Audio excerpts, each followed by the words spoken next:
Test 1, 2. Hey, can you guys hear me on the stream? Let me know if my sound is okay. Gonna lower the music a bit.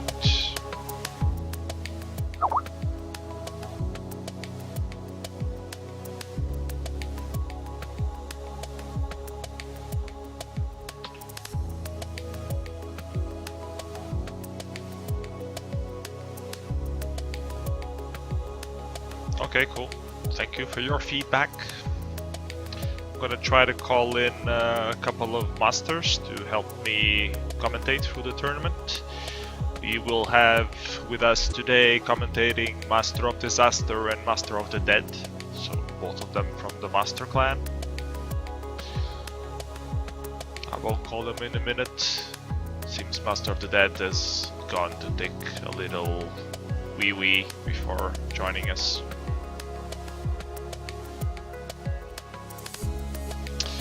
Charlie GC, you can join if you go to the link that I will just post right here.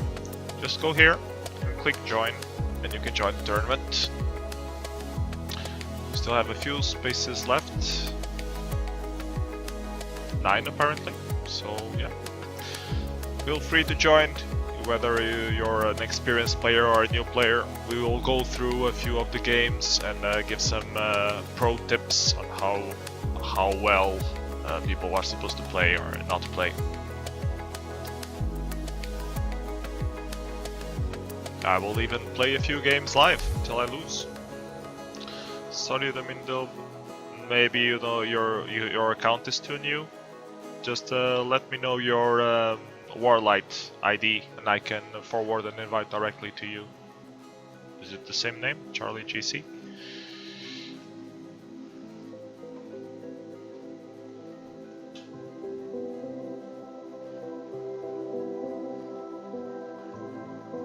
Apparently not. The Rad Brad fan. Okay. There you go. You have been invited. Please join.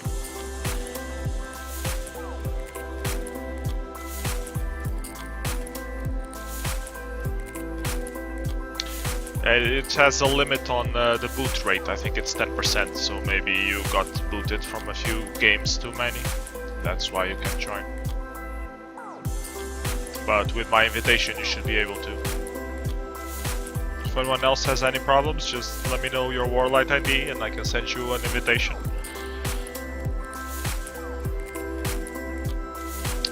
We have 7 spaces available left and 10 minutes for the tournament to start.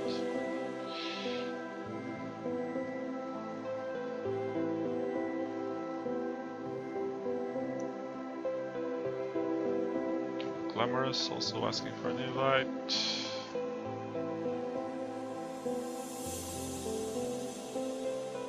There you go.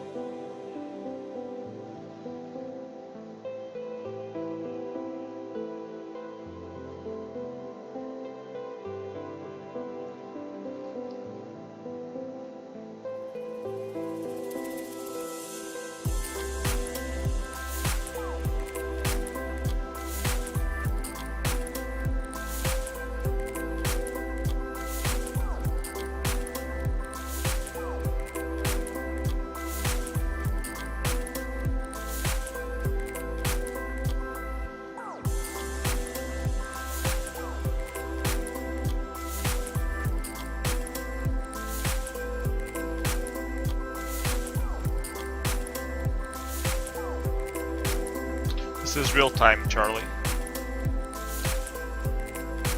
You'll have 5 minutes banked and 5 minutes of normal time, so it should be more than enough for you to play.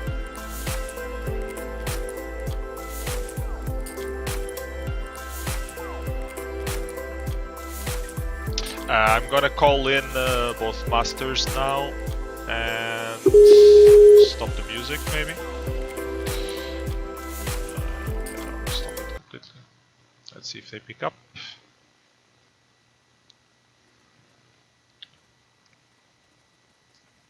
Hello, any master out there?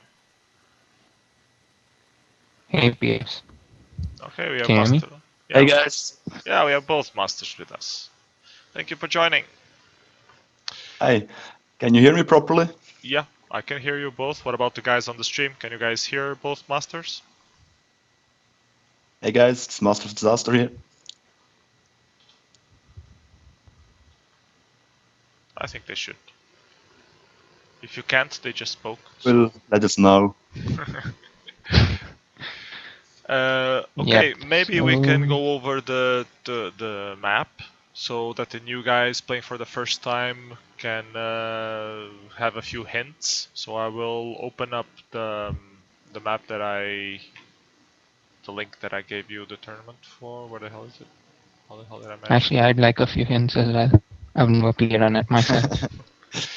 Okay, so I have the game loaded up, and this is actually not the settings we are going to play. But I will tell you the differences. So, anyways, I will post the game. This is the game that we linked on the forum thread, and if you guys check it, you'll see that it's the Red Dead Redemption map. It's from a video game called Red Dead Redemption. So yeah, you can see you have only 1+2 on the whole map, and then you have a few +3 around, which should probably be what you are looking for to get on as a first turn bonus.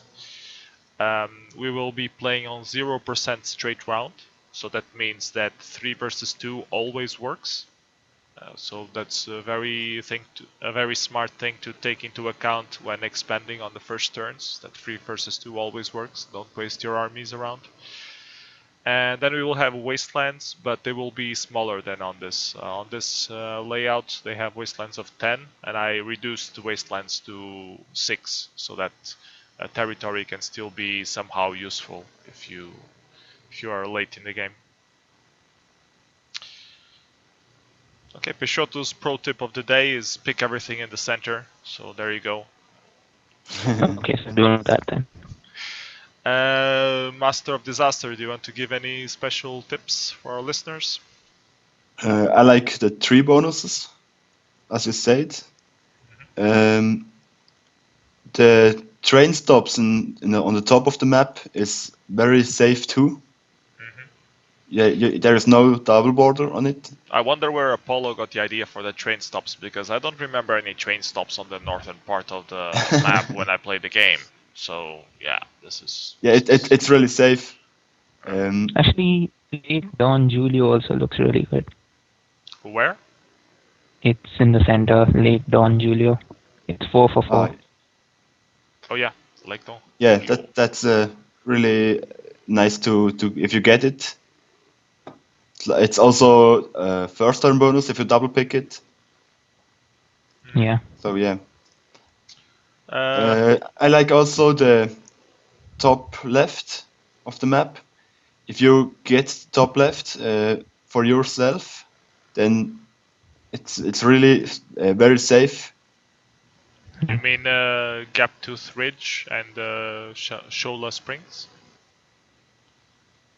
Yeah. What? Or River End. Oh, that's on the top left. Unless your left is different from my left. Top right. Excuse. Ah, okay. So in Switzerland, top right, left yeah. is on the right. Yeah, okay. of course. Yeah. Actually, the Yeah, connections on Rivermouth are like blurred. I don't think I actually follow it.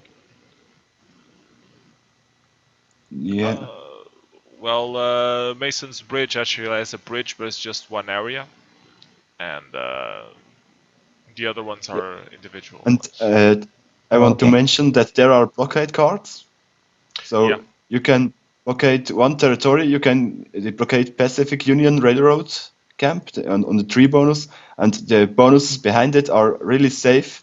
There is only one connection, one other connection to this bonus, I think. Yeah. Yeah. You see what I mean? Where's Pacific Railroad? Yeah, okay. So if you end up with a top right that is not full of blockade cards, like on this current layout, might be a good safe area to keep your income. Yeah.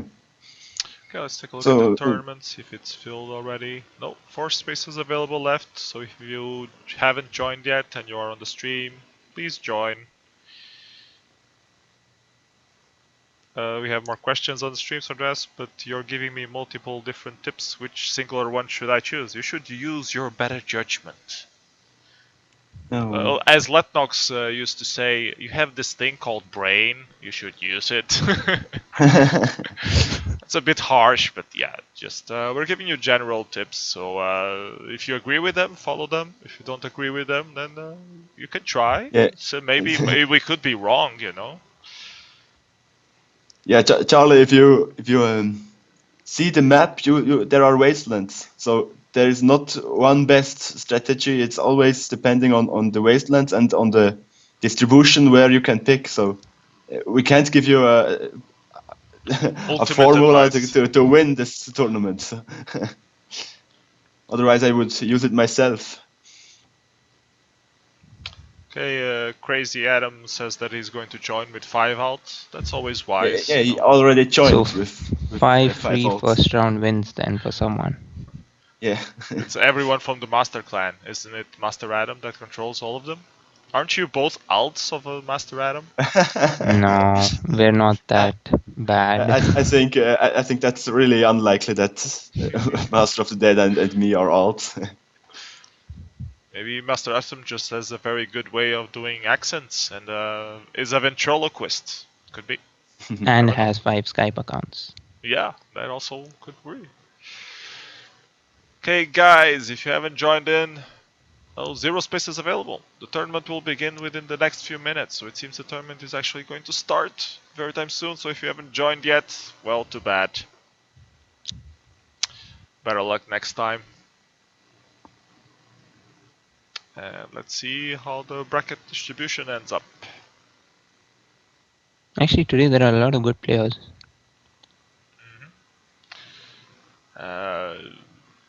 Guys that could And easily... then there's Lolowat as well. Yeah. Which is not a good player, he's just invincible. Yeah. Yeah. I think we should contribute and help him change his name. Yep. Have him win 2 levels so that he can change it. Oh, I don't think he can level up. I mean, you have to win games for that. Yeah. We should ask him when he last won a game. It's gonna start in a few seconds, I think. Yep. Who did you get? Oh no, I didn't get anyone yet. Yeah, it hasn't shut up yet. It's processing, or maybe it's just counting down the minutes or the seconds until it's actually 6. In my clock, it's only 5:58. So I don't know about your clock. So are you playing today, PS? Yes, Master of Disaster reminded me that I should join. Yeah, that was a close one. This time I checked it for you. Last time you missed. Yeah, that was not cool. Playing is always more fun than just hosting and commentating. For 4 hours. Yep.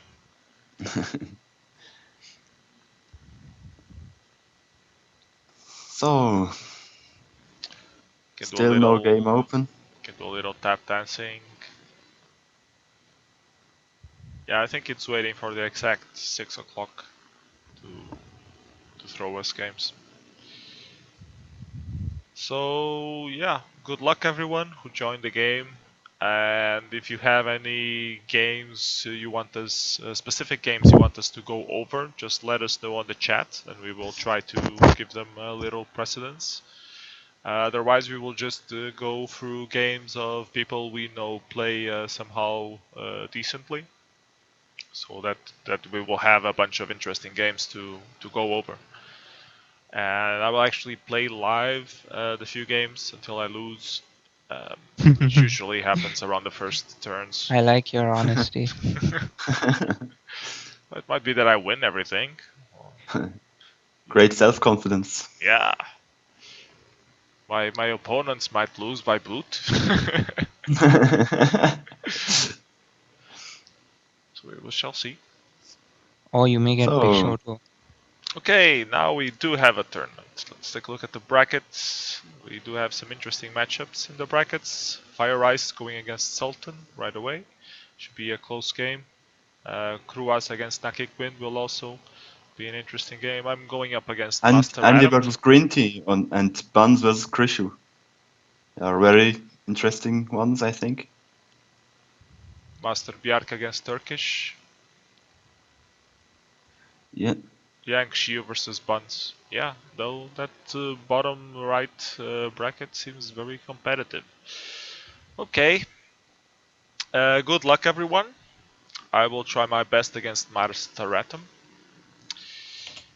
Let's take a look at the game. See what the layout is. The Master Atom, if you're in the chat, you should please not be on the chat. Hate him, that cheater. If you I would don't be think it so kind. matters. It should be a walk in the park. Yeah, I It's will win Atom. anyways.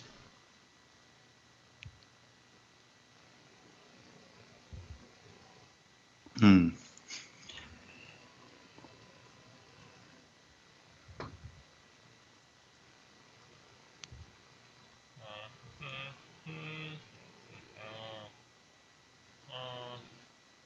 So I do have a very obvious combo on the bottom left.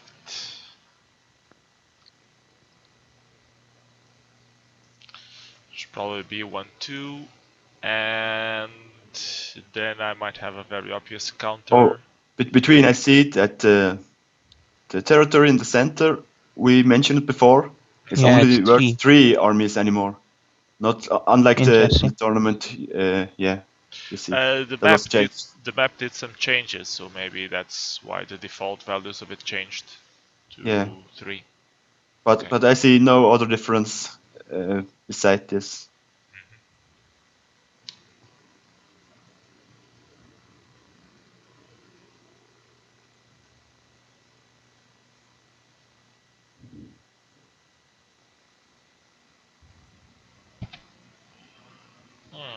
Decisions. I can't even help you because Twitch is stunned for me for It's for okay. reason. Just play your game, and I will play Yeah, mine, PS can beat Atom. and eventually we will meet each other in the finals. Yeah, you won't need my help as Satan. So you will do fine.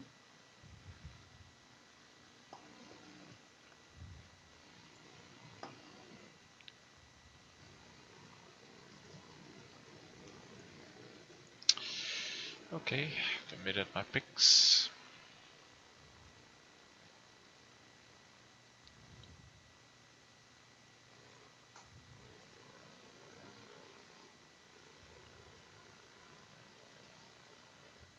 DT Scream says on the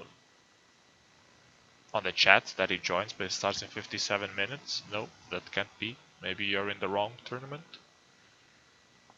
Yeah, there's another tournament, a coin tournament. I will check that. A coin tournament with the same settings. Yeah, no, not the same settings. It's just a standard new ladder template. It will start in 55 minutes. It means this one. Sorry, we playing another template, and it's not about coins, just for fun and honor.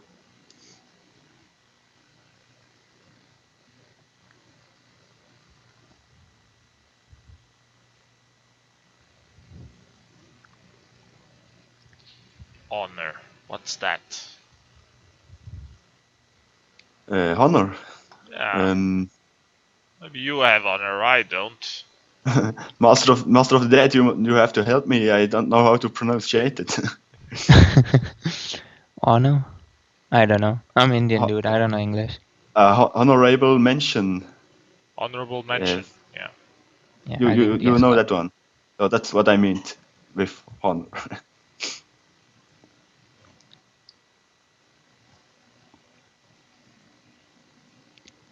Damn, I can't finish any area.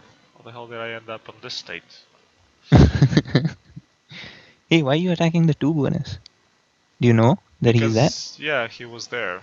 Oh, And I okay. thought he would maybe try to finish it, but apparently he didn't. Okay. So, I thought it was a misclick or something. yeah, misclick on the brain. And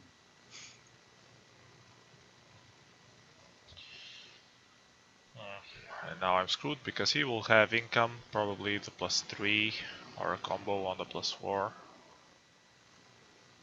Or he's going around the +4 and showing up on Benedict Point, that's also a possibility.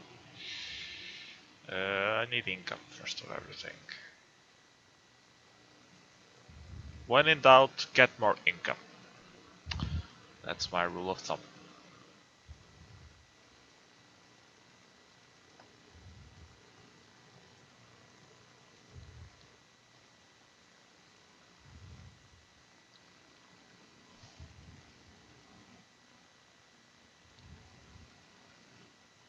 I really don't understand why did he went away. Either he had a combo on the +4, but if he had a combo,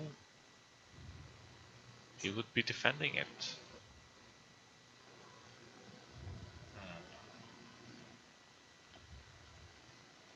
Deployed 5, okay. So yes, he is defending it.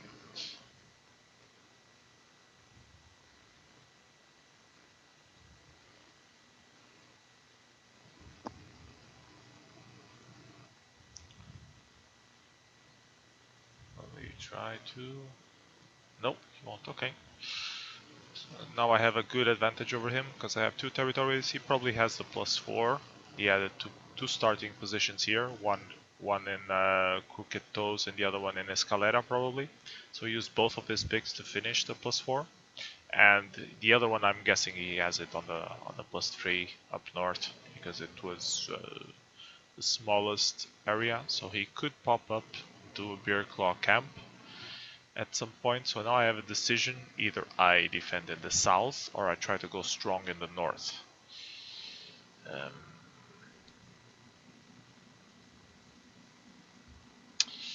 I have a card, which is a blockade card, which is somehow useless right now.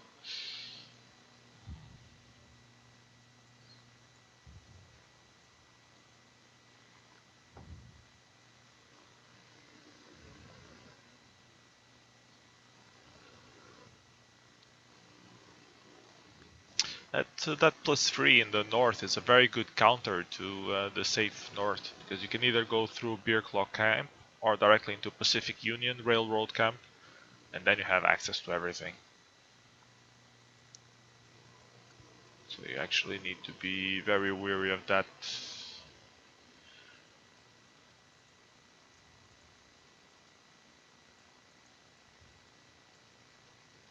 Even has income advantage over me. Fuck, I'm screwed. I need to break his 4. I need to break his 4. How am I going to break his 4? I need to delay like hell, which he probably can out delay me.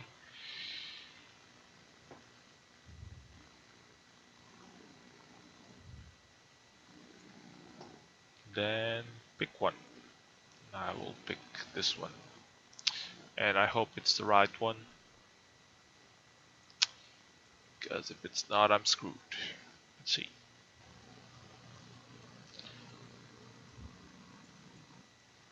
Okay, let's see if he actually attacks. Come on, do something. Oh, he put more delays than I did. Okay, do something stupid now. Nope. Damn it, he out delayed me. Yeah, now I'm screwed. Fuck.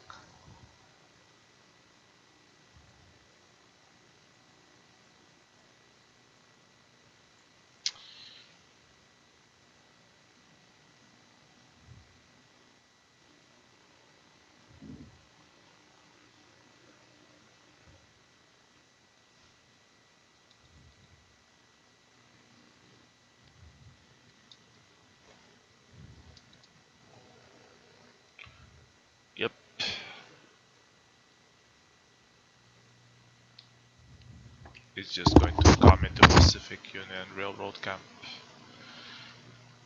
Most probably.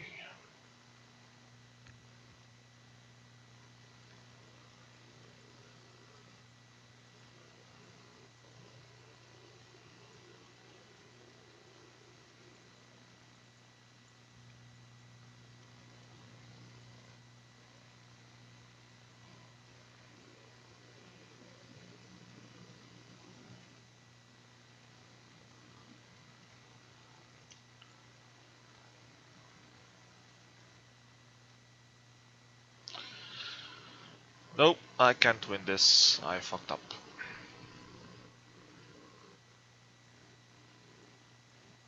Should have deployed more elsewhere to have more delays and ended up with the last turn.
Okay, what I'll try to do now is force him to either deploy or move his stack from Tanner Span into here. I think he will deploy more into No Salida and try to wipe me out, but I hope not enough to actually wipe me out from there.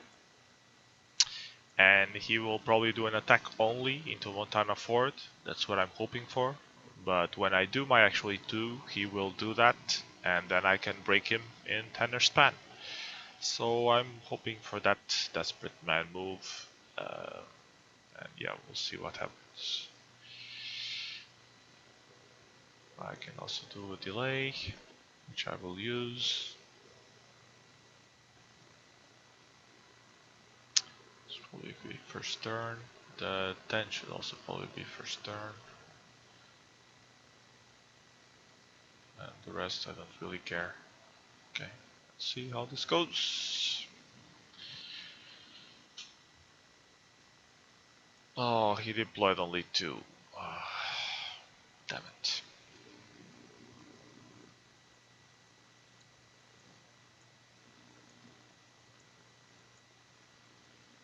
He also used the delay card apparently.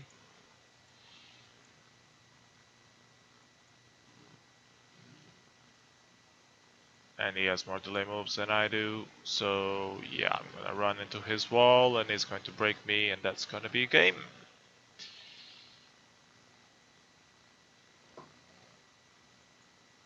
Nope, I can hold, but it's pretty useless.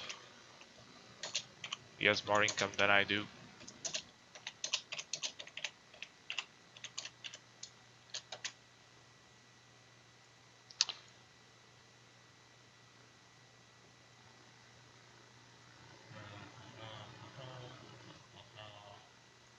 Yeah, this game is over. I screwed up. Congratulations, Adam.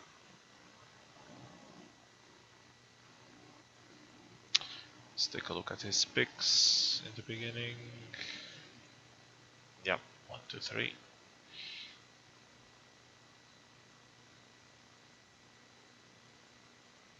I overestimated the counter ability from north, ending in Steed into the north.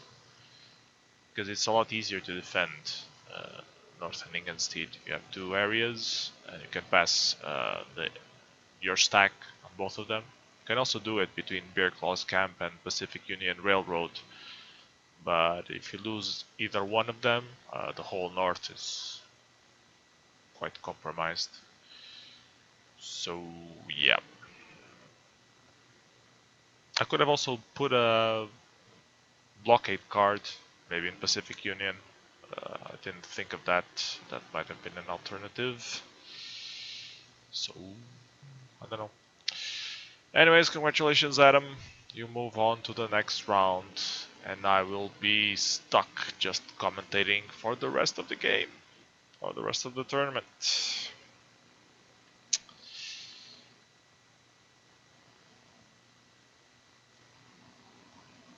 Let's take a look at the game again.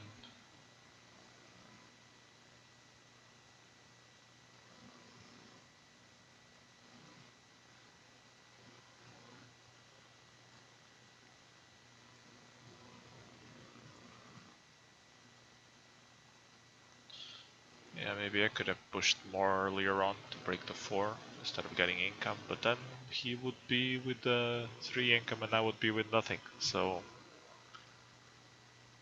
maybe I should have just blockaded No Salida. That would have been smarter.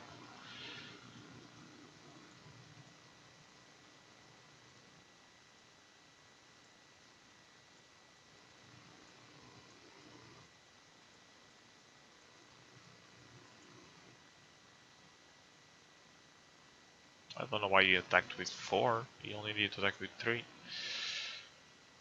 to Zorazul, but well.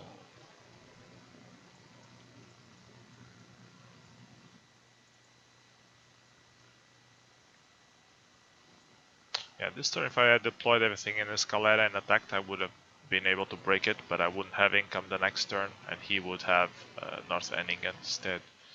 It might have been enough for me to finish, but I went for income instead.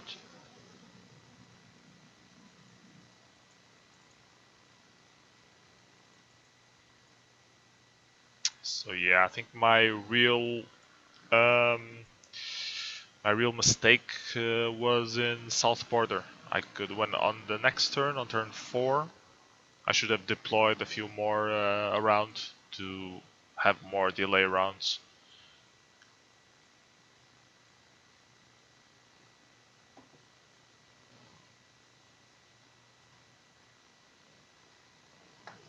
Yeah, I could have deployed at least 1 or 2 in the north, just to already build up a stack to get it next turn, and at the same time break the +4.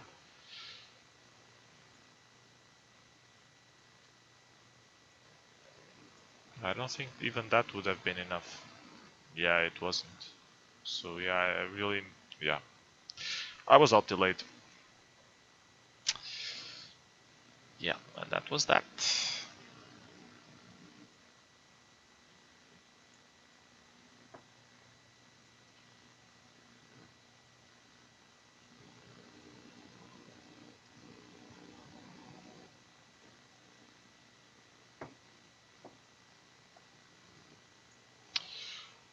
Okay, let's export the tournament in Challenge. See the stands.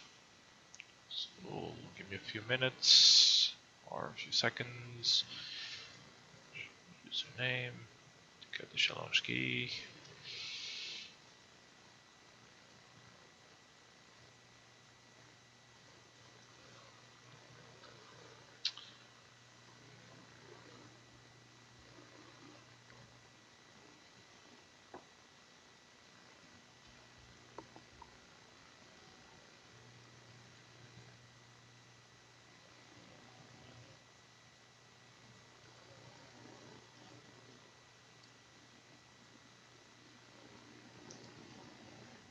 Tournament not found.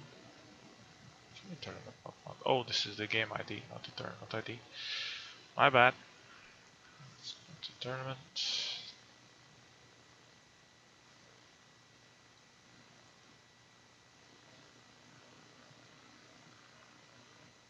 Exporting challenge. There we go. Now we have a challenge bracket. And we already know that from this bracket I have lost. I will also add advanced options to quick advance, so it's less clicks. Bracket, start the tournament. And so far we know the result of my game, which Master Adam won. Okay, are there any more games finished so far on the tournament? Let's take a look.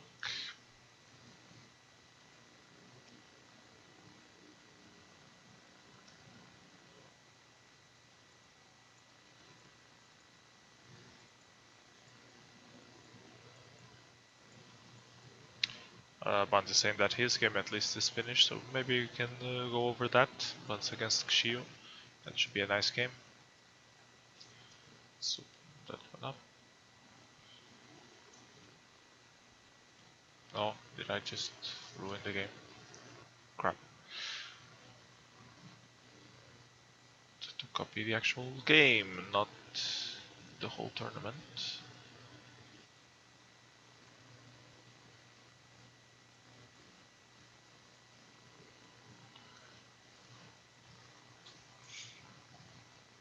Okay, here we go. Buns 157 versus Xio. Can have a combo on the +2, it can be countered from River End. You have combo for the +3 as well, but it's a little dicey. This +3 is also pretty decent. It can be comboed with the +5 in South Ending instead. So lots of options. The North is also pretty safe. Let's see what they picked. And Xio went for 1 in the Hanging Rock. Wow, that's weird. Oh, he was comboing for Lake Don Huilo. Okay, I think this is actually an error because Spanish people don't say Huilo, they say Julio. So maybe I think this is actually a bug on the map.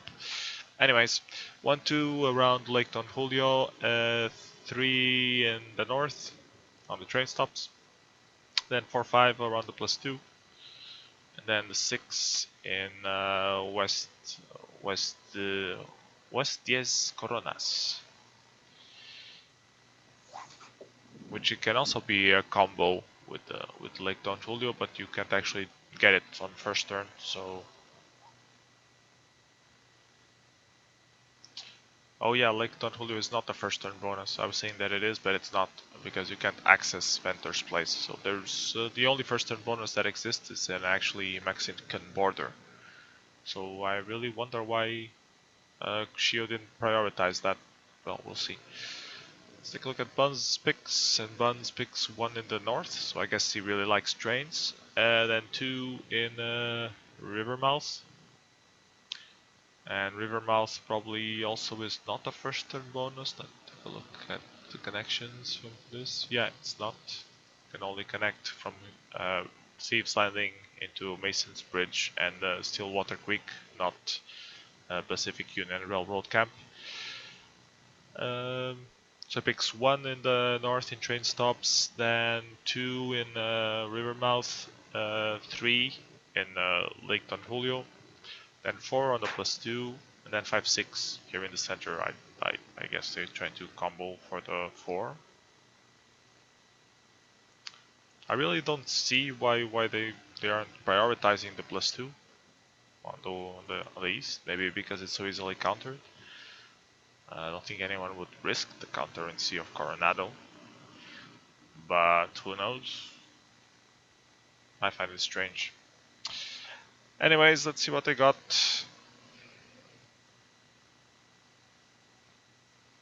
Bun says that he was trying to cover the first turn bonus.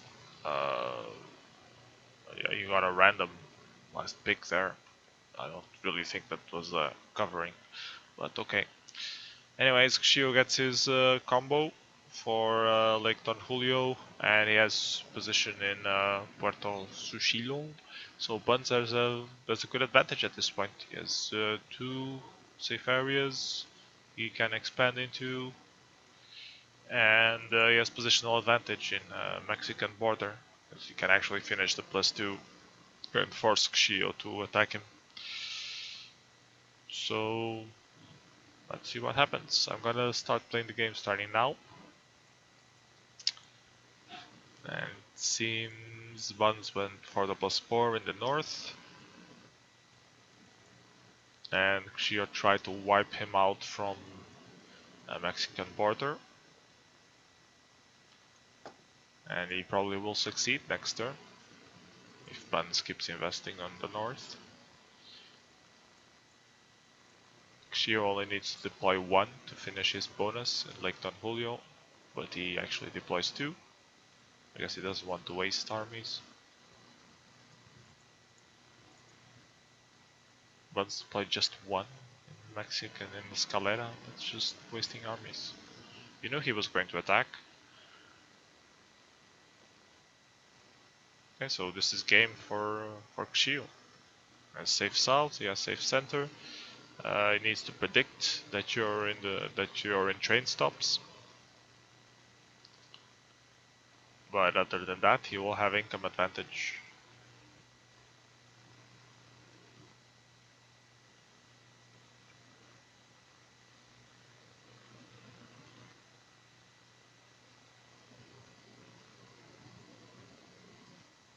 Bun's also finishing his +3 in Rivermouth, so he's actually 2 armies ahead.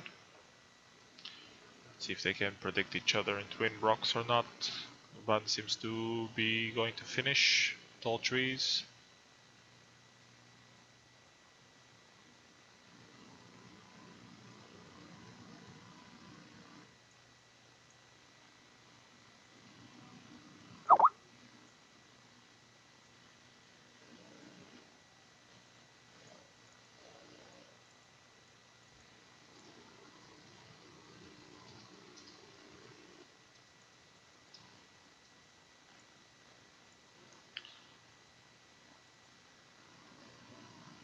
Xia finishing another area in the south. And Bun shows up in Twin Rocks, so he does have positional advantage. Although there is not much space for him to expand. While Xio does have some expansion in the south.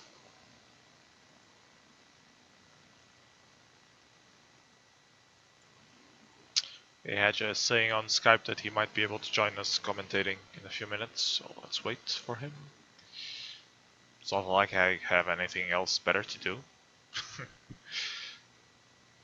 Buns is delaying like hell, then he goes south into Silent Stead. I guess he's trying to make... okay, he's expanding into Gaptooth Ridge. Okay, that makes sense. But he ends up running into a wall, so... He has income advantage, but not stack advantage. Well, now he does, because Xio decided to focus in expansion instead.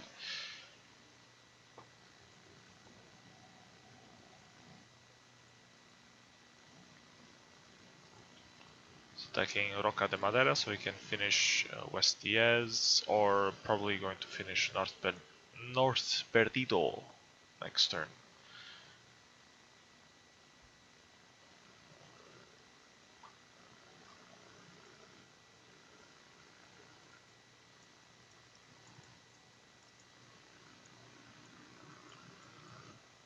He actually stepped back so he can focus completely on expansion.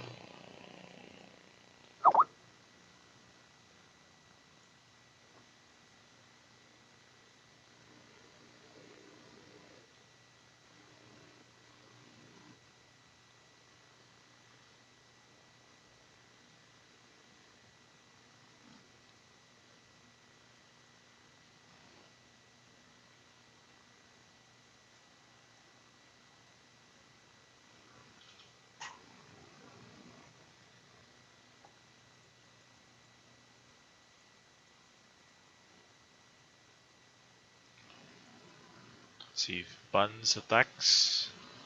Hanging rock. No, he flanks. He goes to Armadillo. Oh, he blockades twin rocks behind him. That was smart. So next turn he'll probably go into 2 crows and have income advantage or position advantage, but Xio predicts that, moves his big stack there. And Buns shows up in the south in Benedict Point threatening Frontera Bridge, and that's actually very bad for Xio. He will finish West Dieces. And with that get a little income advantage, but if Buns just needs to predict properly the next turn. So if he focuses on breaking Frontera Bridge instead of defending the north, he should be able to win this game against Xio. They even have reinforcement cards now. Buns plays priority card, goes into the west, that was smart. Xio just double backs into Kuch's Chapel. Let's see if Buns manages to break Xio. If he does, that's probably game. I don't see how Xio could recover from that.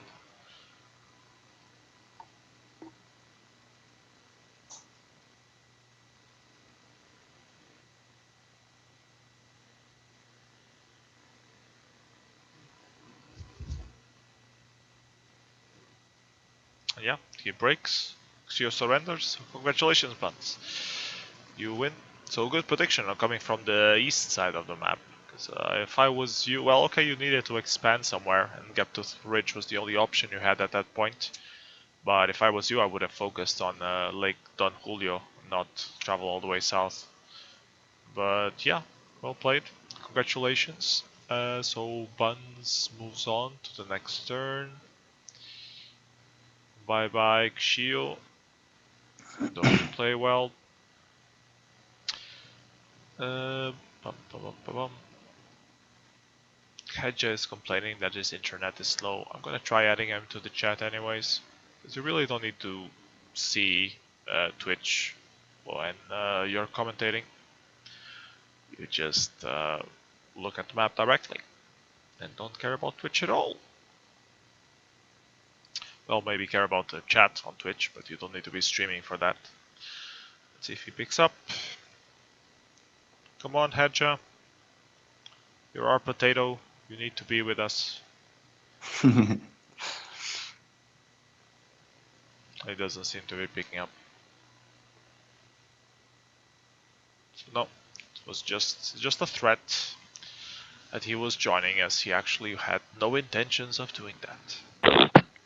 Such a meanie. Hello? Hedja, you're with us. Hey guys. Thank you for joining us. Hey, he finally managed to join Wargaming Live. Cheers for having me. I have been on before, you know. Before, about 2 years ago. Before I was involved, because I don't remember you with... No, yeah, it was a long time ago. What game are you going through? We were going through Buns versus Xio, but we already concluded that Buns kicked Xio's ass, so now we're looking for another game to go over. We can go over Lolowood versus Clement. I guess I will copy that game. I will post it also to Twitch. Alright. Twitch isn't working for me, so I'm just going to go off what I can see on my own thing. Just tell me what's happening. Okay. Just load up the game of Clement versus Lolowood. And, well, you know the drill. When I say play, you press play, and we all see it together. Yeah, my internet's a bit slow, so it's taking a while to load up. So, taking a look at the map, we have a combo in Mexican border and the river end. So, that can be a first turn bonus without any deployments. We also have a combo in Rivermouth with tall trees, although it can be somehow countered in North Henning instead. So, don't know. And Lake Don Julio also looks pretty good. So, let's take a look at their picks. Let's go for Lolowood first. Lolowood goes 1-2 in the Mexican border. Then he picks 3-4 around the river mouth, the 5 for the counter, and then 6 on West Diaz Coronas. So yeah, pretty much what I was covering. Let's take a look at Clement's pick. He always picks 1 in Mexican border. Doesn't even try the combo. Who knows why? Then he picks 2 in Rivermouth. Doesn't even try the combo. So that's very strange. Then picks 3 in Lake Don Julio, 4 in Rio Bravo. That can actually work as a combo for an easy way to get the +3. And actually, Rio Bravo is very good against the south, because if you finish Benedict Point, you have a good counter to both River End and Punta Orgullo. So that might actually work for him. But I don't see him trying any of the combos for the first turn bonus. So that's very bad. River Sticks, for those who just joined us, I have with me Hedja. Yeah, sorry, it's just my map isn't. Alright, there we go, finally. My internet's being really slow, I can't see anything. Sorry, okay, so yeah. We have with us Sorry, hi Hedja guys. trying Yeah. desperately to open the game. Yeah, it's And open now. we also have with us Master of Disaster and Master of the Dead, but they're busy playing their games, so they're not talking much right now. Yeah, sorry. Hope you lose. No, please no. Okay, let's see what they got, Clement and Lolowood. So actually Lolowood got the first turn bonus on the Mexican border. And he got the counter for Rivermouth. So it seems like he has the game won. Just gonna... Esha, are you ready to play the game? Yeah, sorry. Yep, okay. Okay, I'm gonna play the game starting now. Alright. So Lolowood deployed everything into the north. He's gonna try to hammer Clement and wipe him out from Rivermouth. And Clement is actually just expanding in the south, not even expanding very... Did he have intel on... Well, he had intel on Mexican border at least. Alright. But then Lolowood isn't even... He's expanding in the north. He's not going for the... He's not going for the counter. It's very... That's weird. Oh shit. WarLight's crashed for me. Congratulations.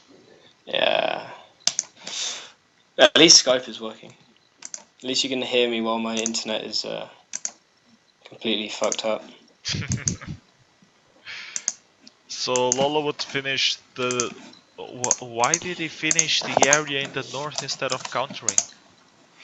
Did he have intel on Rivermouth? I guess once I actually see things and... No, that was his 4th pick, I think. But he should have assumed that Lolowat someone got was 1, 2, there. 3, and Clement got 2, 3, 4.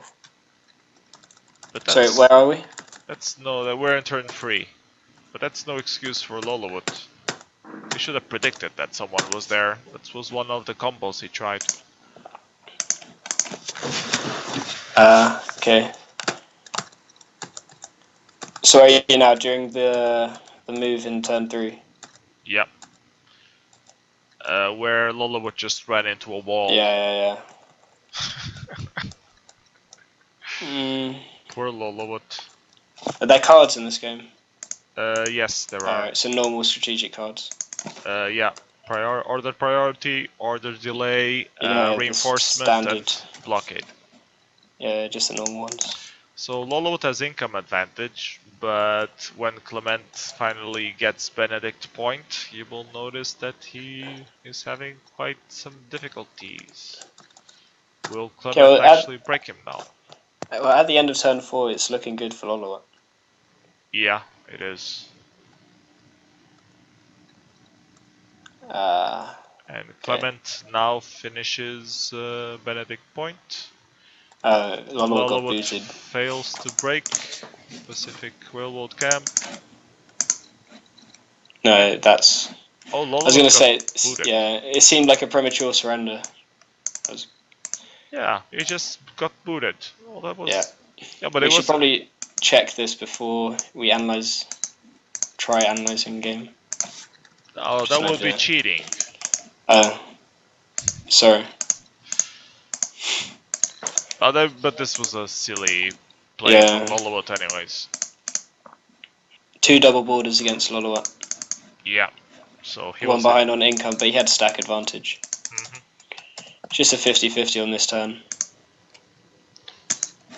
Okay. What are the settings? 0% SR, right? Yeah, 0% straight run. Alright. Okay, so Lolowut got booted, and that Yeah. managed to get Clement Attlee up to the next round. Okay, people in the chat, do you have any requests for any other games from the first round? We have a multitude of options, except the ones that aren't finished yet, which actually all of them are finished from the first Yeah, round. all the first round games finished, so we could. Okay, awesome username is requesting Hades against Master of the Dead. So we can go through Okay. we can go through that one. If I can find it, here it is. Link location. Paste it on Twitch as well.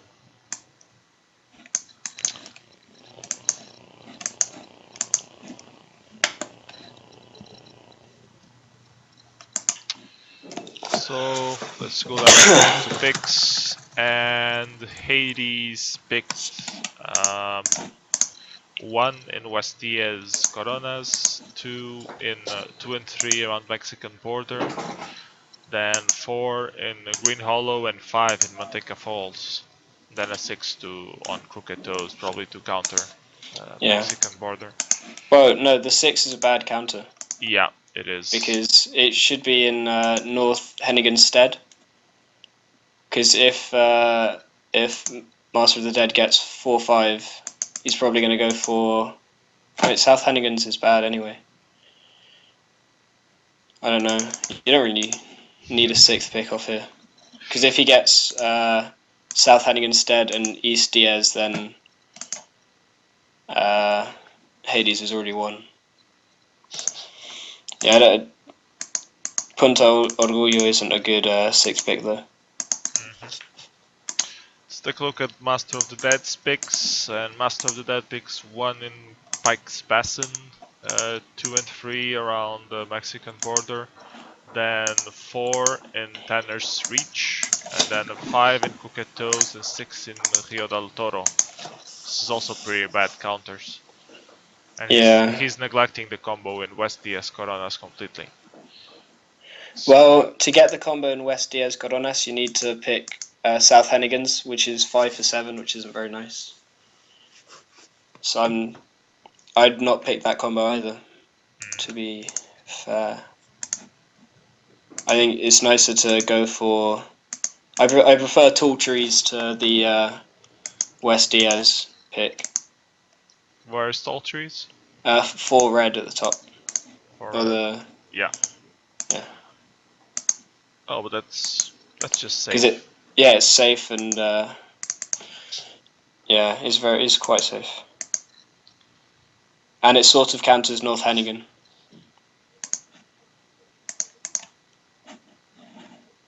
Yeah. Sort of is a good word, because you only have 1 border, and from North Hennigans you can threaten Yeah, it you can a go lot into the blue Pacific Union Railroad camp. These things have really strange names. And to get a double border though. So then it's sort of still a valid counter. Okay, let's see what they got. And they split Mexican border. Hades got his combo in West Diaz Coronas, and Master of the Dead is in North Hennigan stead and Tall Trees. So he's pretty safe in the north, and he can just come south into West Diaz Coronas whenever he feels like it. Yeah, I feel like Master of the Dead's in a better position, but that's because Hades doesn't know Master of the Dead's in North Hennigan. Well, if Hades can guess that, then Hades has a better position, but if he tries to take the South Hennigan stead bonus, then he'll be worse off than just trying to counter MOTD. Master of the Dead can also blockade Salida, has a good opportunity to do so. and giving him some good advantage just on starting areas. So let's play this out and see what happens. I'm gonna play the Alright. game starting now. So Hades seems to be going for his first turn bonus, as he should. And Master of the Dead seems to be actually working to get the combo on the 4 as well. So to get... I don't think you can get both of them in 2 turns. No, you can't get both. He can only get one of them and he'll get tall trees. It's a strange... I would have deployed more Oh, on the okay. south then. And now he attacks in the south. Nah, that was... And he gets hammered by Shit. Hades. So not very smart from Yeah, that was bad play. from Master of the Dead.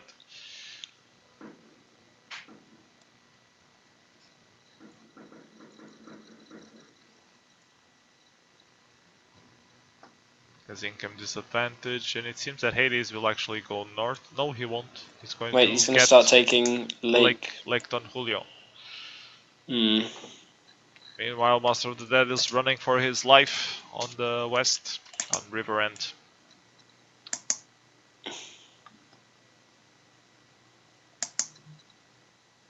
But Hades doesn't fall for it, only attacks with 3. Okay. Depending on which place in South Hannigan Hades takes, it could make quite a big difference on how well this turn goes for him. Yep. Alright, And good, he goes took that. north. Yeah. Yes, a double border Hey guys, now. I'm back. Welcome back. We're just going over your game, Master of the Dead, against Hades, Oh, okay. where you made a few silly mistakes early on, Yeah. but seem to be recovering a bit. Yeah. Well, You haven't been completely wiped out from the east, at least, and it okay, doesn't this seem could... like you will. Actually, the If play Hades runs hard. into the stack, then in the west. Ah, there you go. And he does, so he's gonna lose at least a +2, and going to give Master of the Dead a safe bonus for next turn. Yeah, a safe +3. Although it does lose North Hannigan instead, so Yeah. that's gonna be a bit hard. So Which next, turn are you guys on? we're in turn 6. 10-6, just started 10-6. So it seems you're going to finish River's End this turn. Yeah, I'm not a fan of Hades going for the blockade instead of trying to fight in west. Yeah, it just left me free. Yeah, especially with bunch your of- stack to just take Yeah, with a bunch of delay unwastelanded. moves. Yeah, or just to expand freely for card Ooh, pieces. And he fails to wipe Yeah. Master of the Dead from Pike's Basin. And he even tried to expand into South Hannigan instead. Yeah, I'm also yeah. Hmm. Is he gonna try and? And now He's he not even tries a wipeout, but he has income disadvantage, so he can't pull it off. And that's how you manage to recover the game. No, but he's still trying to expand in South Hannigan. And he failed to break the north. No, yeah, I saw. Failed to break tall trees. I don't. Did he realize that? Oh, do you not have a border with Manteca? No, he didn't. Actually, he showed me that he was taking Butterbridge, so it was a dead giveaway. The previous turn. Still, it's so many turns to finish South Attic instead. Yeah, it's not.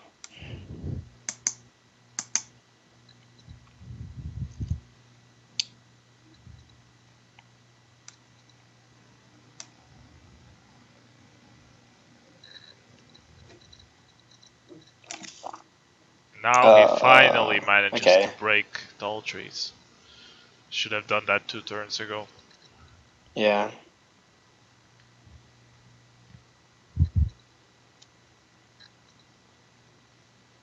This is why delay moves are important.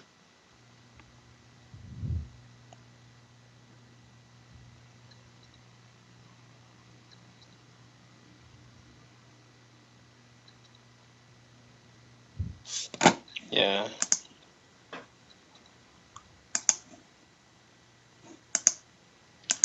So now they have the same income, but pretty much Master of the Dead has control of Yeah, the game. Master of the Dead has border with both of Hades' bonuses. And even gets... And he gets back the north.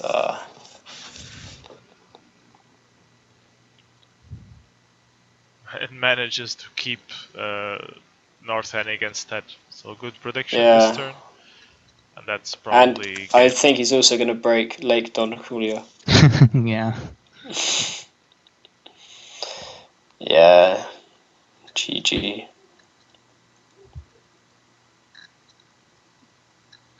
Yeah, I think he had to hold Mexican border and not blockade it.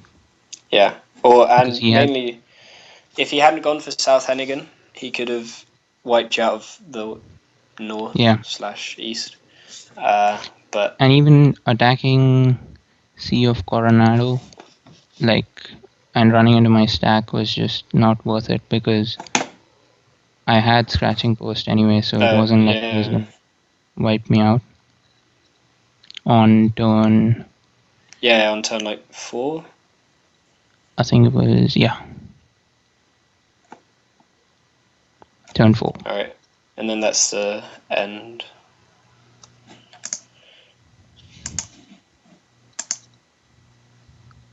Yeah, it finally surrenders. So congratulations, Master of the Dead. You moved on to the next turn. Hades played a good early game, but he made a few mistakes later on. It was strange to go for Lake Don Julio and South Hennigans. If he'd gone to break North Hennigans, he could have. Well, Lake Don Julio I can understand because it was easy income, but I guess Yeah. he didn't realize Master of the Dead was in the north, in North Hennig instead. Yeah. So yeah, congratulations. Move on to the next round, and I think all the games from the first round are done. So we should probably take a look at results. Can one of you guys help me with the results? Yeah, sure. Sure.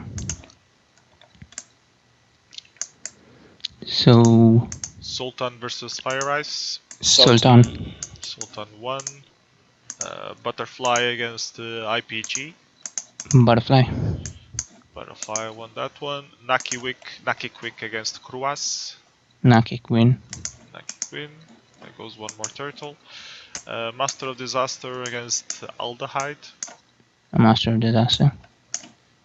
So that's why he's still not talking with us. Master pre-round versus Glamorous. Glamorous. Glamorous won. And who won M2 2i3 against Mehmet the second?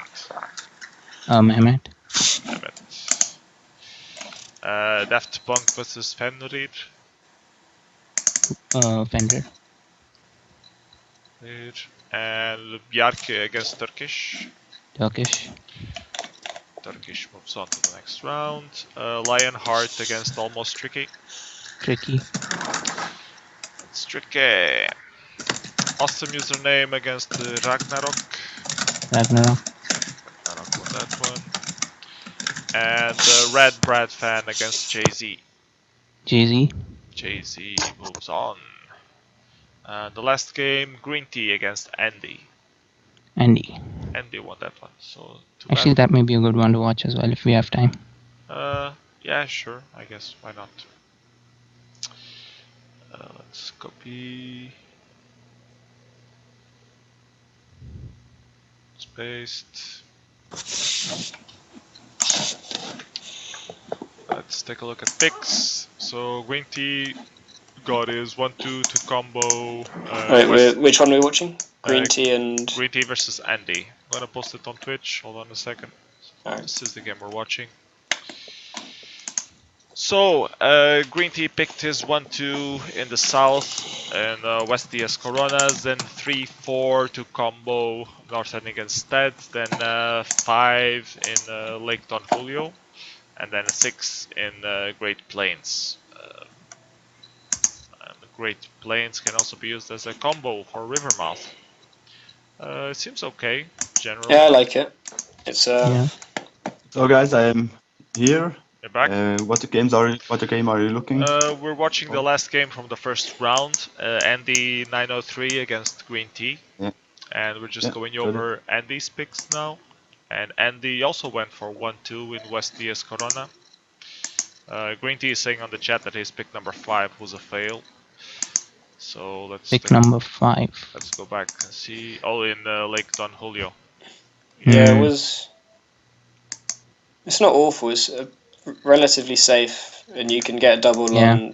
on North Hannigans I via like Mescalero. Chola Springs though, because especially since in distribution is also 2 on this template, like Captooth Ridge can be a good medium to late term bonus to grab. Which territory are you talking about? Tall trees. Chola Springs Oh, on the north. Oh, sorry.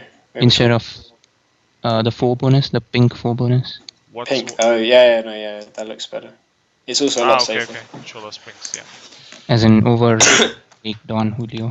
Train stops also looks pretty good to challenge the east, because you will only have Houston connecting to Tanner Span. So you could, when you finish that, you will already have the whole train stops bonus. Yeah. So maybe it's a late counter, but yeah, I don't think it might be worth picking straight away. Anyways, Andy's picks. He also picks 1-2 around the West DS Coronas. He also picks 3-4 around North Henniganstead. But then he goes 5-6 Yeah. for the combo in Chola Springs, just as you were saying. Yeah, I like So- this much better. So yeah, that might make the difference. Let's see what they got. And they split everything, and Green Tea ends up with his 5th, which he wasn't liking much. Yeah, at this Well- point, Andy has a big advantage because he has 4 bonus and Green Tea only a 3 bonus. But And if So good he can get expansion. safe. Yeah. if Green Tea takes the 3 bonus a turn before Andy gets the 4, then he can push that advantage the next turn. But he So it can't take depends. it one turn before. He can't take it. Yeah. He can only get it in Well- 2 turns, and Andy will get it in 2 turns for sure. 2. No, but then Oh. Andy needs to deploy 7 in West to get Chola, whereas Green Tea only needs to deploy 4 to get Lake. Yeah, but that are 2 turns, and he got those armies back. Yeah, it's just at this point, Yeah. Andy has a big advantage.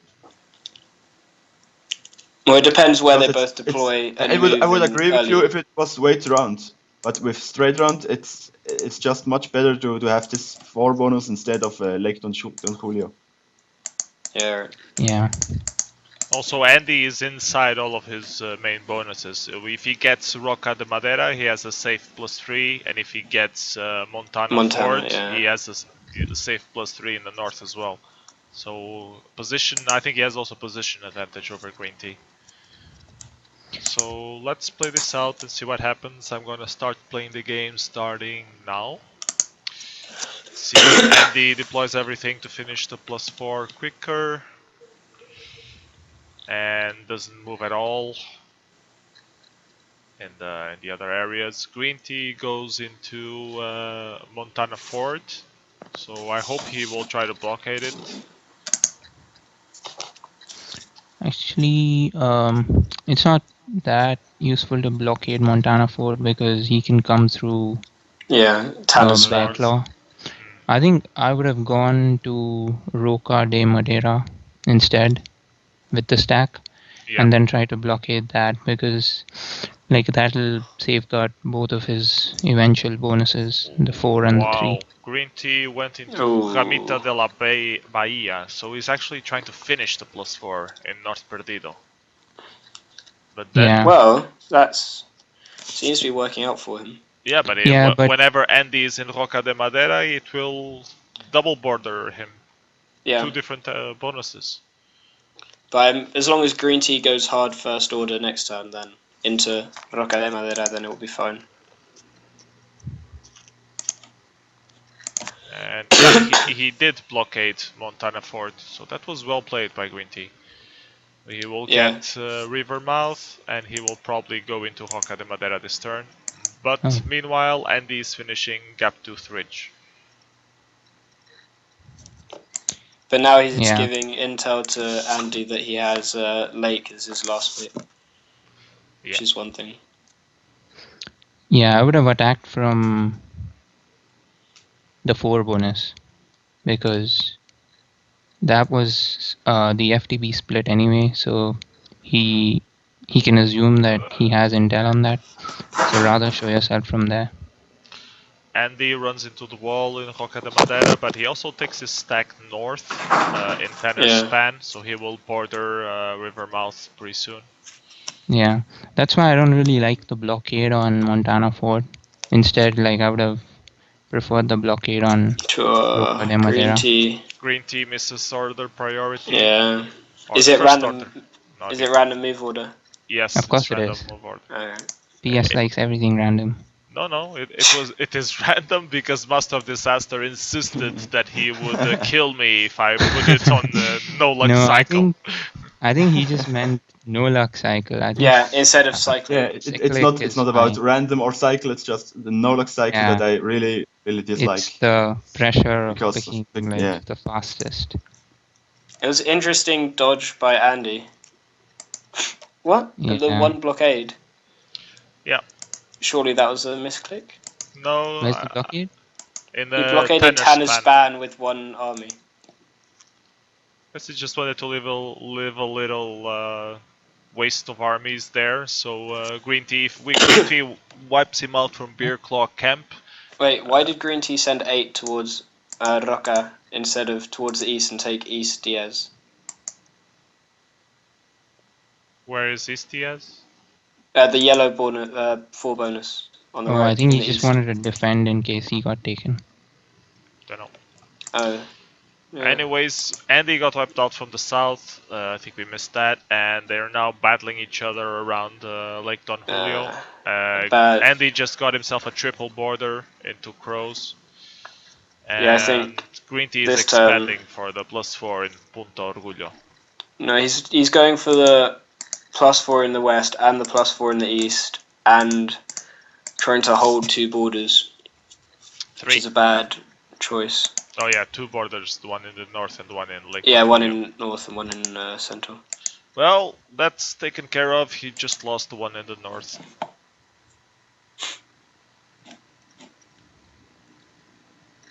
Green Tea is saying in the chat that he was not expecting 17 income in turn 6.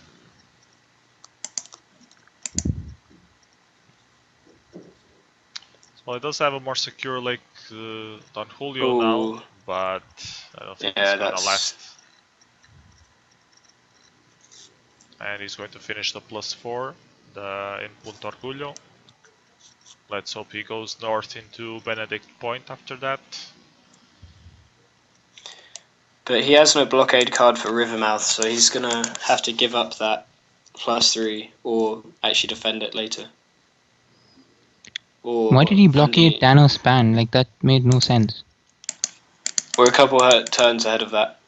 Yeah, but he No. lost his blockade card. No, and yeah, no. it's just- Well, it's not Andy who needs his blockade card anyway right now, but yeah, it doesn't make much sense. well, he could have gotten to Jorge's gap, I guess. Green Tea I don't tries know. to take back Riley's charge, but not enough income for that. He does double border from George's gap into Oddfellows West and Is that a Quick double, not a Switch. triple? I think it's a Alright. double. No, yeah, just checked. But the Green Tea is really working on his income. He's going to get East DS Coronas next turn and also Mexican border. But the other Andy just got tall trees. So. Yep, so he's still behind. And he's threatening getting wiped out from Rivermouth completely. Not quite, fails the 3 versus 2, fails the 3 against the 4, so he runs into 2 walls.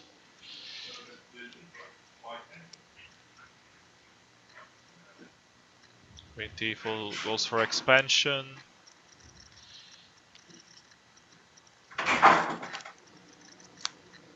Doesn't even try to break Shola Springs.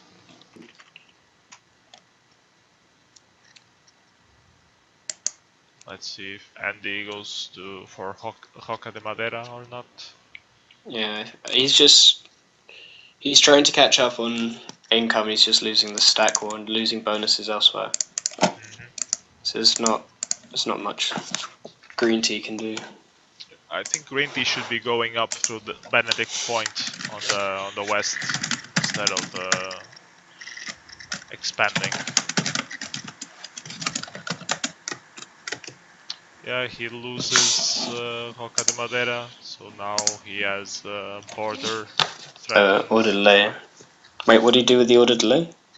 He missed managed to transfer. break Hoka de Madera in the south. No. Green tea played an order delay as well. Yeah, so I think on turn 11, are you guys on turn 11? Yes. Yeah. So I think Green Tea makes a mistake there. He uses like the order delay card, but he uses all of his like 1 moves. So he has a bunch of leftovers in the back, and he uses all of that before he plays his delay card. Whereas Andy actually uses it after he plays his delay card, so he just out delays his delay card. Did you guys see that? Yeah. Yeah, that's a bit strange. So like one of the things when you're using an order delay card is You always put your ones. you need to ensure after. that even all of the leftovers which you have, they actually move after the delay card. Otherwise, somebody can still out delay you. Yeah, that is a strange choice. But yeah, I think Green Tea surrenders after this. Yeah. Yep. Well, he's going to get broken in North Perdido, and he's not break. He didn't break Chola Springs, so there's not much heat left for him to try and Okay, lose. so congratulations, Andy. You move on to the next round. Actually, another thing which Green Tea does, which he could have probably done a little better, was he attacks with like 9 and 14. Yes. In straight round, like 9, an attack of 9 is going to be the same as an attack of 8, both kill 5. But if you run into a wall, you'll lose all 9 instead of losing 8 for the same outcome. Yeah. So you should always make sure that you attack with like the right numbers. So attacks with 2, 3, 2, 3, 5. Yeah. 5, 6, 8, How 10, can you 11. tell which is the right amount to attack? If you just check the analyze attacks, if you check the it will analyze, show the. it'll tell you like how many you need And to. you don't attack with more than you exactly need. Yeah. Yeah. And if you attack with more, you check the next point where you kill an army, and then you use this, and never something between. Yeah, you Like should not. attacking with 4 armies is just useless. Okay. Better with 4 or 5. 3 or 5, sorry. Yeah, Okay. because if you attack with 4 and you run into a wall, you'll just lose all of those 4. So it's not at all optimal. And he had like 2 attacks of 9 and 14 each. Whereas if it would have been 8 and 15, because 8 kills 5 and 10 kills 6, 9 kills 5 still. So 9 is not optimal. And 13 kills 8 and 15 kills 9, and he attacked with 14. So instead of it have been 8 and 15, he would have actually broken Chola Springs. Okay, that's good to know. So we're already in one of the semifinals. So let's. Yeah, one of the semifinals is finished already. So let's go over a few more games from this second round, I guess. Or we can start on the quarterfinals already, I guess. We can just jump. Unless anyone has any specific request from this quarterfinals. No. No? Okay. So let's go into the. We could watch Master of Disasters game. This is Have him glamorous. commentate over his own game. Okay, let's go for that. It's Master of Disaster. Actually, guys, I need to drop out for a bit. I'll be back in like a while. Okay. Yep. Yeah. So we're going over Master of Disaster versus Glamorous. And here is the game. I'm gonna put it also on Twitch.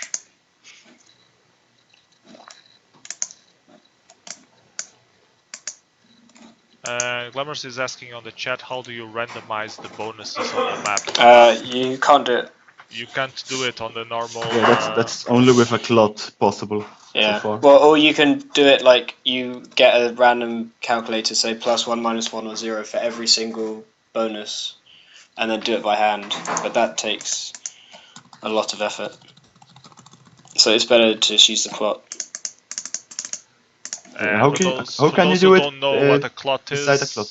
that's a custom ladder API that Fizzor has, so that lets you create automatic games. So you need to know how to program to use that. What did you say, Hedja?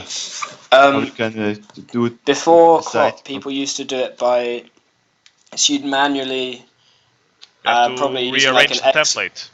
Yeah, you'd rearrange it manually, and you'd get some probability algorithm or something just to tell you to add 1, keep 0, or -1 on each bonus, and then Yeah, but do it's it not manually. really random then. It's all Well, always random the is same. in that's how the same thing as the clock, but instead of Okay. the clock creating the game with the randomized bonuses, you're being told what to make the randomized bonuses into, and then you do it by hand. Okay, yeah. Got it. People did used to do that. Good to know. I don't think many people did because it takes a long time. It's nice that we have a clock for that now. Yeah. Okay, Master of Disaster, do you want to go over your picks? Yeah. I picked Captured Rich as first because I thought it would counter the River End first turn bonus. And then as combo for the first, if in case he isn't in River End, I picked Benedict Pass to get Rio Bravo in 2 turns without deploying a lot. Then I picked 3, 4 in the first turn bonus and 5 the counter, just to make sure he won't get the first turn bonus. And yeah, the other first turn bonus in North or in Center I thought they weren't very good because of the combination pick. So I decided on this, and the last pick, the 6th, somewhere in northeast, safe, far away. Yeah. I don't know if I like your picks. Yeah. I don't know anymore too. They don't seem very safe. That's the main. You risk not having any area at all, any safe area at all. Yeah, So- that's right. So I don't know. But there are several first turn bonuses, so I thought I would try it like this. I think the 5 is a bit risky though, because you could end up splitting if they went 1, 2 in the River End first turn, and then 3, 4 in East. No, sorry. No, never mind. Don't listen to me. Okay, we are ignoring our potato. Yeah. Let's take a look at Glamorous's picks, and she picks 1, 2 in Mexican border, then 3 up north in Great Plains, then 4 in train stops, and then 5, 6 around Lake Don Julio. I don't like the 6. Is that the only part you don't like? Well, I don't mind the 1, 2, because you get first turn bonus without deployment, and then you can the go 2 north. is a 4 for 6, and considering so many nice bonuses are comboable and 4 for 5 or 3 for 4, it's not really worth going for a 4 for 6, especially as your second pick. Ignoring the +3 on West Diaz Coronas, I also think that's a mistake. But yeah, and also it's quite possible that she'll get 1, 2, 3, and then her expansion. Oh, sorry, I haven't played this template before. I keep forgetting that picks are still 2 after distribution, so it's okay to expand into River End or other bonuses. Yeah, But I don't it's in the completely East. disagree on. I don't really disagree on 1, 2 because if I went for River End, and he gets Yeah. first pick, then he got a safe bonus, and my pick is wasted. But Yeah. But then you'll have 2-3 in West Diaz or somewhere else, and you can still first turn bonus that. yeah. Okay, let's see what you got. And you got your 1-2 and Gaptup's Ridge, so I guess you'll be expanding into Rio Bravo. And then you got your other pick in El Matadero in the east. And Guebras also got her 1-3. Oh, wait, sorry, Master. Disaster. Sorry. Why did you pick 3 in Yeah, East Diaz? that was just stupid because I didn't expect him to to really Yeah. Okay. not go for the first turn bonus. Yeah. I didn't Sorry. expect her. Sorry, it's a Yeah. she. So Yes. It's a she. yeah, it was just No. stupid. Yeah. A slight mistake. Yeah. Yeah. Okay. And I need to leave. I'm about to have dinner. So I'll see you guys later. Don't eat any Thanks for having potatoes, me. okay? We don't want you to be. Murderer. Okay, thank you Anyway, for helping cheers. us commentating, Hedja. See you next week. Yeah. See you guys. Bye. Bye. Thank you. So, do you think you have actually an advantage at this point, Master? At this point, no, I don't think so. Except he moves into river end, and yeah, at this point I doubt he got an advantage.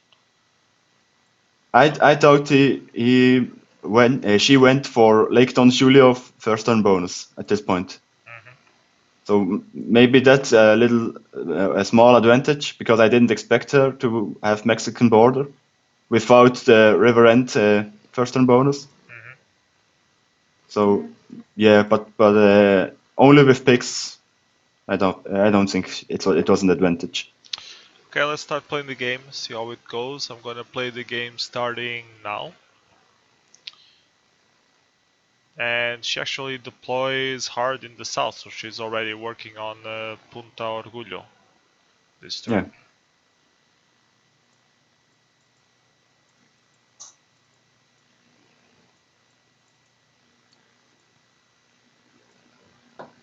Yeah, and I take Rio Bravo in 2 turns and move in East Diez Coronas to that's a 3-turn bonus because I was too stupid to pick West Diez Coronas as the third pick. Yeah.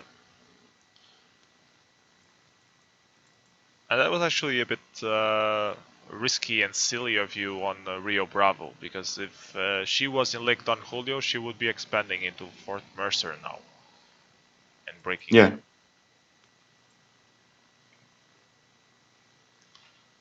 So I checked out Lake Don Julio.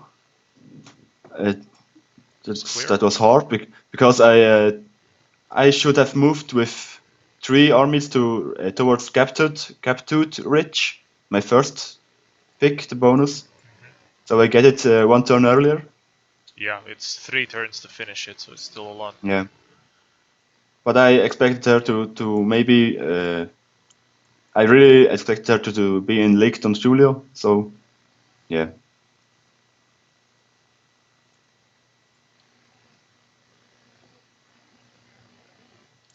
And she's already expanding into River Mouth, and she's going to finish Punta Orgullo this turn. She's actually going to have income advantage over you. Yeah.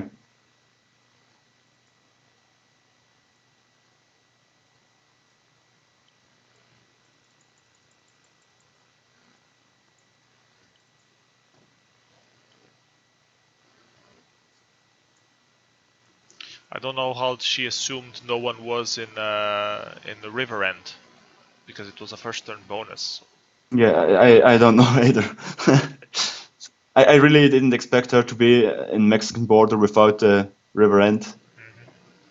So I was surprised when she took Frontera Bridge. She's saying on the chat that she also assumed you were in Lake Don Julio on the first turn bonus combo. Yeah. Okay, so at least both of us were surprised.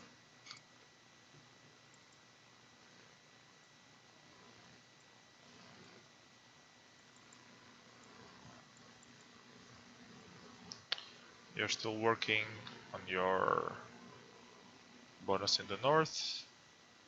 Yeah. She deploys in the south. She's going to start expanding as well into the +4. Yeah, seems like it. I think that would be a little risky because you can assume that Master of Disaster would be in West Diez Coronas.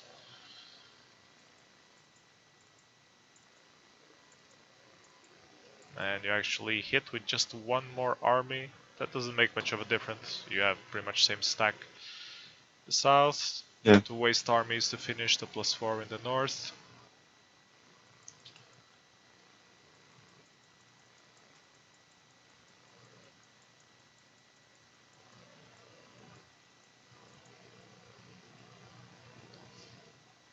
So she's still at income advantage.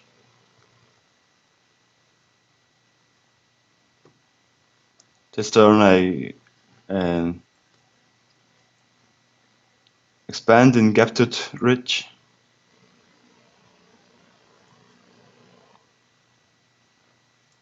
And you went with 3 into Link's territory, just so you can double threat her bonuses. Mm-hmm. See if she makes a mistake. And now you deploy all in Benedict Point, and I guess you're going to try to break Frontera Bridge. She actually goes into St. Louis Bridge. Mm-hmm.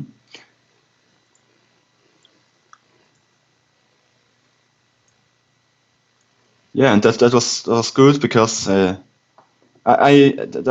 now the really silly part starts because I knew I had less leftovers, less delays, but I still didn't attack an area hard that was important for her. She just predicted me right this turn.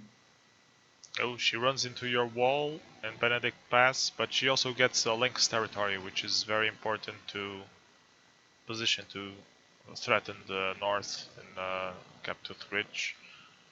She doesn't seem to use it much, just use it to hit one, lower your Yeah. stack in Benedict Point.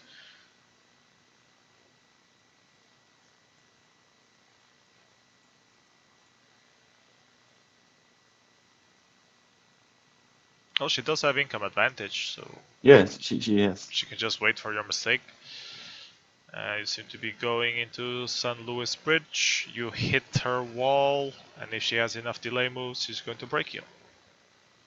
Yeah, exactly. And And I she knew does have she enough had delays. more delay moves. So that I was knew it risky of before you. from turns before, but for some reason I just You tried it attacked. anyways. Yeah. At this point with double border, I have to attack somewhere. But I didn't.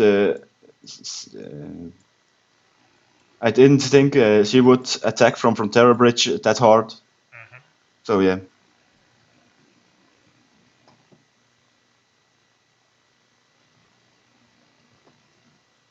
Yeah, it's pretty much a good game now. She can still defend. Yeah.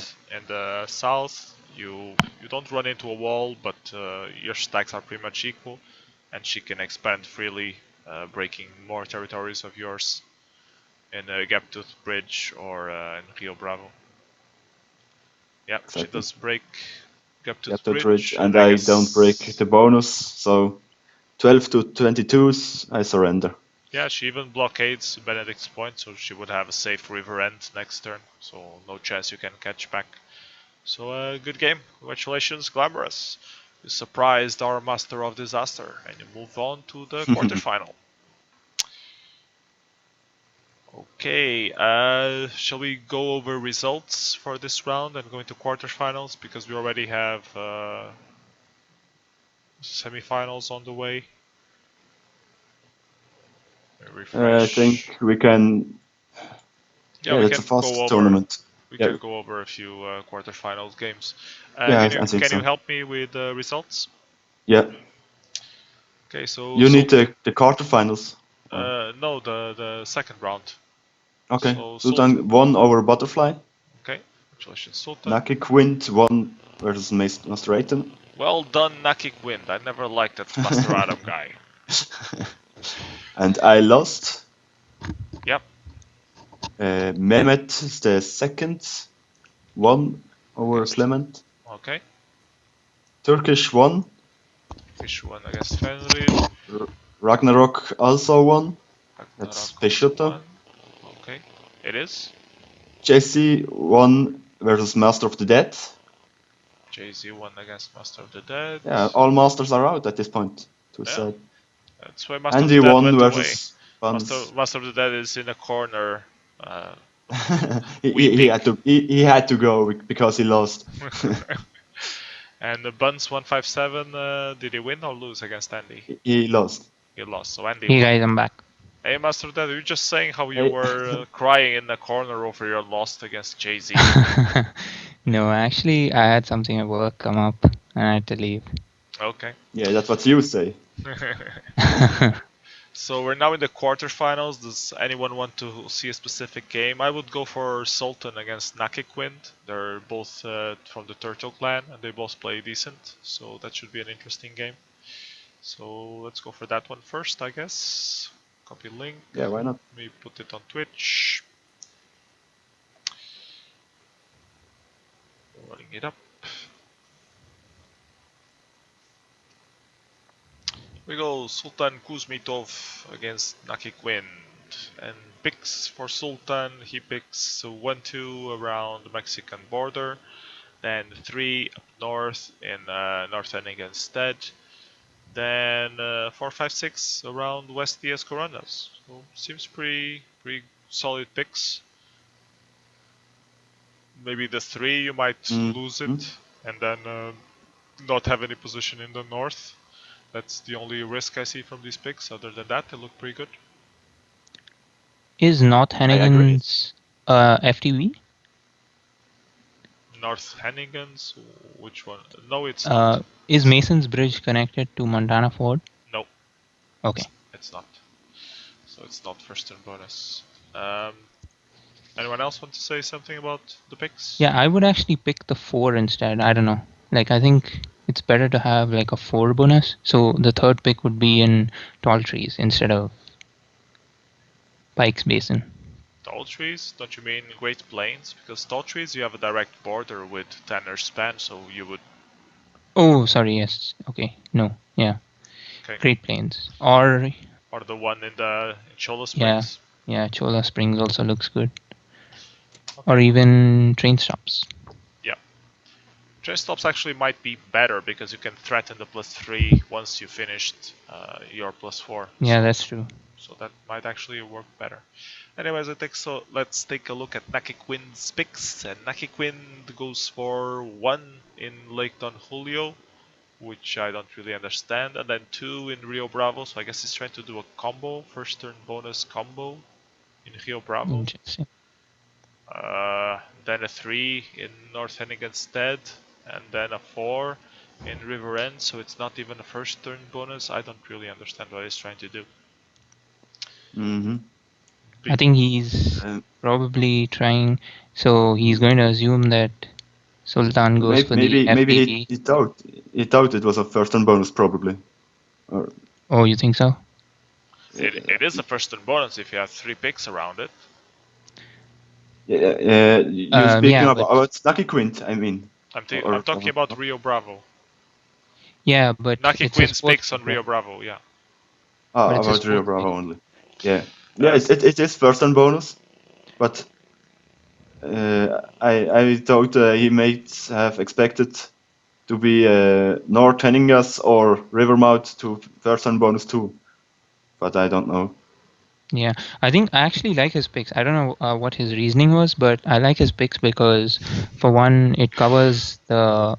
Nakiquind on the chat is saying that he failed his picks completely. Oh. Okay, so here's how I like his Master of the Dead likes it, so it's not that bad. Well, the thing I like about his 1 is that he also covers West Diaz Coronas. So that's one reason why I like his 1. His 2 is like obviously he's aiming for a like combo on Rio Bravo.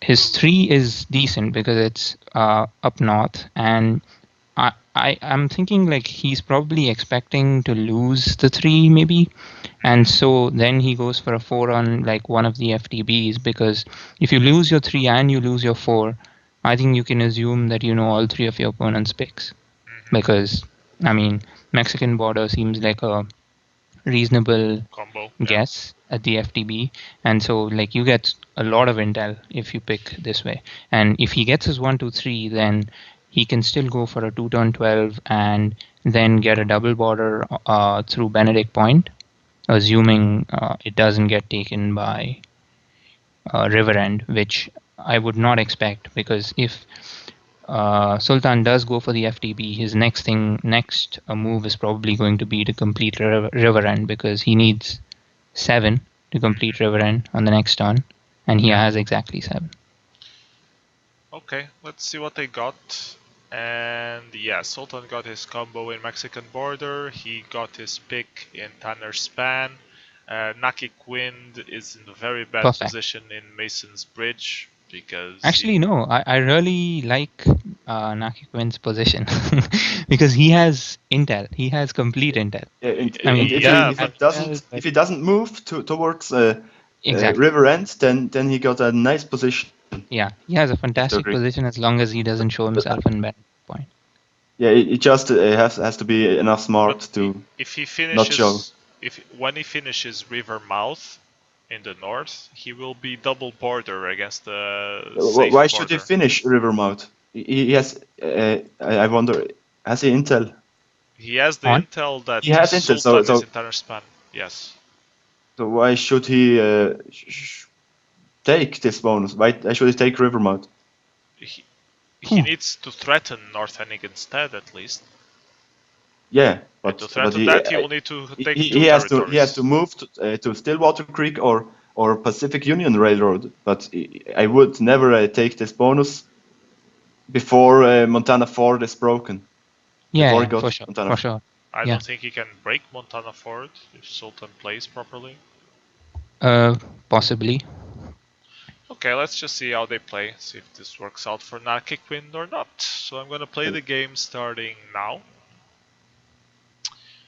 I mean, in case he got his 4 bonus and Sultan got his 2 bonuses, then he has only 1 income disadvantage. Yeah. So I think his that bad. expansion's perfect though on turn 1. Oh, but Sultan does the right thing and takes Montana Ford. Oh, And Nakikwin actually, seems to be Nakikwin goes expanding. to Why Thieves' why Landing. is he He expands. expanding into Thieves' Oh my Landing God. with shitloads Yeah, that's of... what I said. It would never expand on Yeah, it. no. Oh, and Sultan's Oh, smelling he's probably. trying to finish both bonuses at the same time. Oh, I think So Sultan is picks smelling up. something. He Will he deployed attack? a lot. Will he not attack?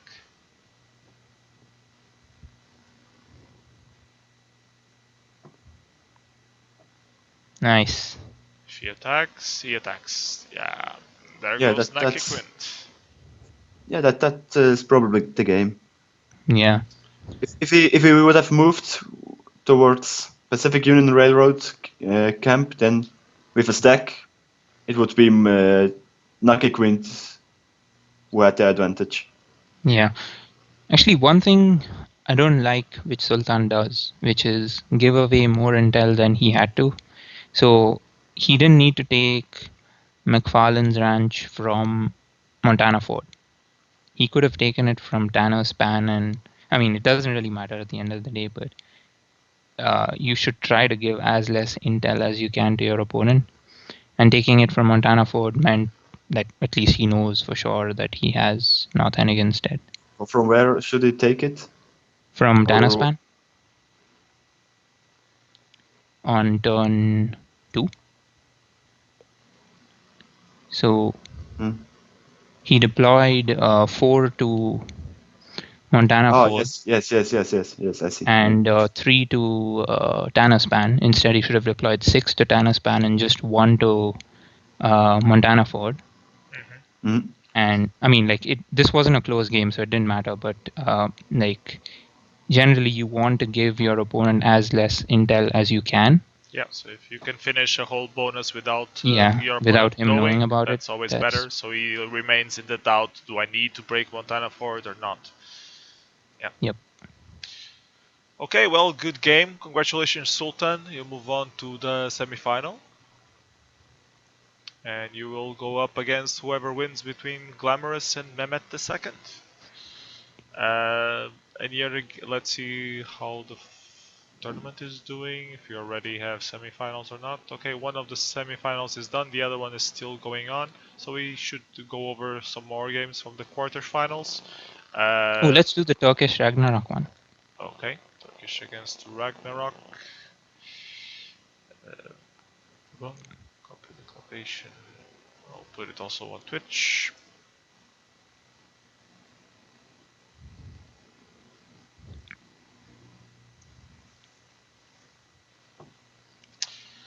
And here we go. Oh, did MOD lose? MOD. Who's MOD? Master of Disaster. Yes, he did. Yes, I lost versus Did? Glamorous. We Oh. rewatched the game already. We went over Oh, that I game. see. Oh, you weren't. Okay. You were busy. Yeah, I just came back. Okay. Okay, Turkish picks 1-2 around the river end. Then it picks 3 up north in Tall Trees. Then it picks 4 in the Lake Don Julio. And then 5-6, Chola Springs and Mercer Station. So Interesting. all he's ignoring the first turn bonus in West DS Coronas. That seems like a bad play to start with. Other than that, it sort of seems okay. Don't know. Master of Disaster, what do you think? Sorry, I was just a bit off. What game are you talking about? Talking about Turkish versus the Ragnarok. Ah, yes, Do okay. you have it open? In a second. Just a second. And Yep, we're it's going open. We're going over Turkish's picks. Yes.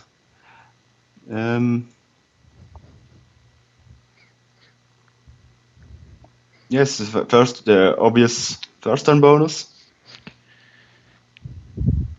That's definitely the best option in this maps. I don't like Three- his 4-5-6 actually. Yeah, that's weird. Because He should like, have picked 4, 5, 6 the different way. 6 and 5 changed, yeah, switched. either that or he can actually pick the Westy as FTB as 4 and 5. Yeah, Because it's like a really good 4 as well available after the FTB. Yep. So that would be my 3 and 4 probably. Yep. but I agree with his third pick on North because the access that- to the North is wastelanded. It's only a small wasteland, but still. Yeah. Third pick is He- fine. and Like, he got- I would he do got 4-5 Yeah.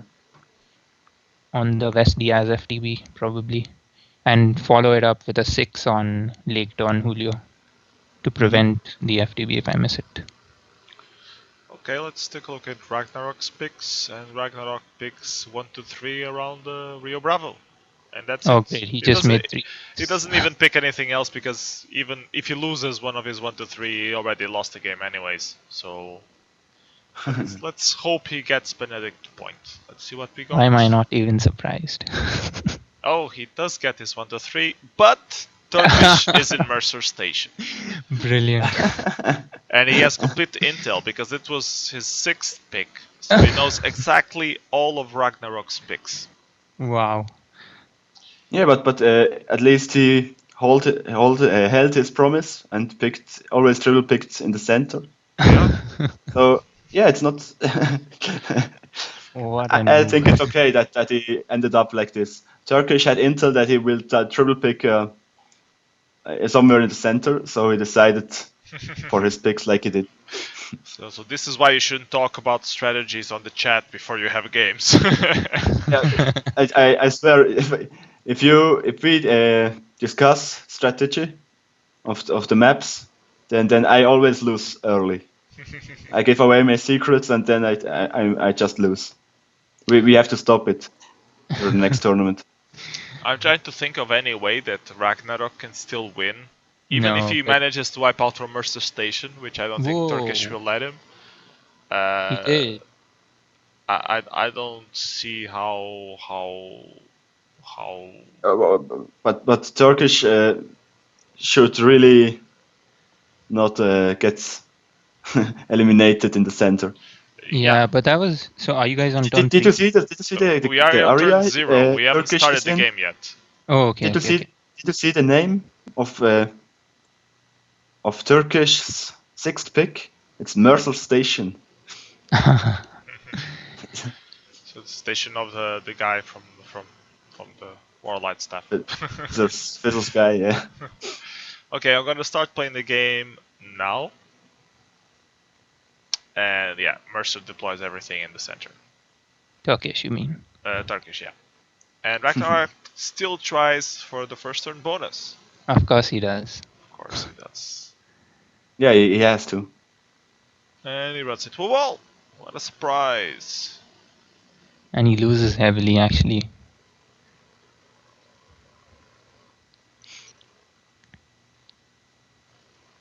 Yeah, this would be good game now. Unless by some magic. Yeah, actually, if you could pause on turn 2. Okay, I'm pausing. Stop. Okay. So actually play out turn 2 and then pause. Play out turn 2 and then unpause. Yeah. Okay, so Turkish hits plain view. Ragnarok gets Fort Mercer. Yeah. So, I mean, in this case, Turkish already has full intel. He's seen Ragnarok do everything that he did on turn 1, right? After that, it's like his game should be really straightforward. Like he shouldn't be trying to attack more territories and trying to keep fighting in Rio Bravo. All he needs is one stack. He can calculate exactly how many armies Ragnarok has and how many he can take, and he should just defend against that and keep taking card pieces one by one in tall trees. So instead what he does is he keeps thinning his stack by attacking around, and eventually He should mount up a stack and not attack yeah, around. he just needs a stack, and then Ragnarok just keeps running into him because he doesn't really have anywhere to go. He doesn't have any other option. Well, one thing he can do is bring his stack into Benedict Point so that then he can protect River End. I think that Yeah. might have been his idea. Well, Okay, I would that's have fair. finished Tall Trees instead. But okay, let's watch turn 3 then. Okay, I'm gonna play starting now. Whoops, error occurred, so I'm not playing starting now. I'm going to... Yeah, that always happens if I rewatch games on my phone. If I go to I think it's after I go to step. history, then it's just since the last update. Okay, I'm gonna play at the end of turn 2. I'm gonna play starting now. Okay, so it's beginning of turn 2. Okay, Turkish tries to finish Tall Trees, and he hits a wall in Benedict Pass. That's Yeah, so that's why you shouldn't be thinning your stack. Instead, you just need to sit out and wait, because Yeah, but he will get his 4 bonus too. yeah, he will. I mean, but he so still does is Ragnarok. in the game, but In case it's just Ragnarok kills Mercer Station and Plainview, then No, he might doesn't be get. in small problems. But yeah, but he I doesn't doubt he really will need to attack do Mercer that. Station. Yeah. Yeah, he didn't attack Mercer, and so Turkish still win at this point. Equal income and double border. Yeah, he just sits it out, but he doesn't. Oh, on turn 4 he sits it out, gets all the pain, and doesn't even try to break Rio Bravo. He tries to sidestep into Critchill's Ranch by some silly idea. And that was even predicted by Ragnarok, which is even sillier. Why would anyone want to flank into a place where you only have one border?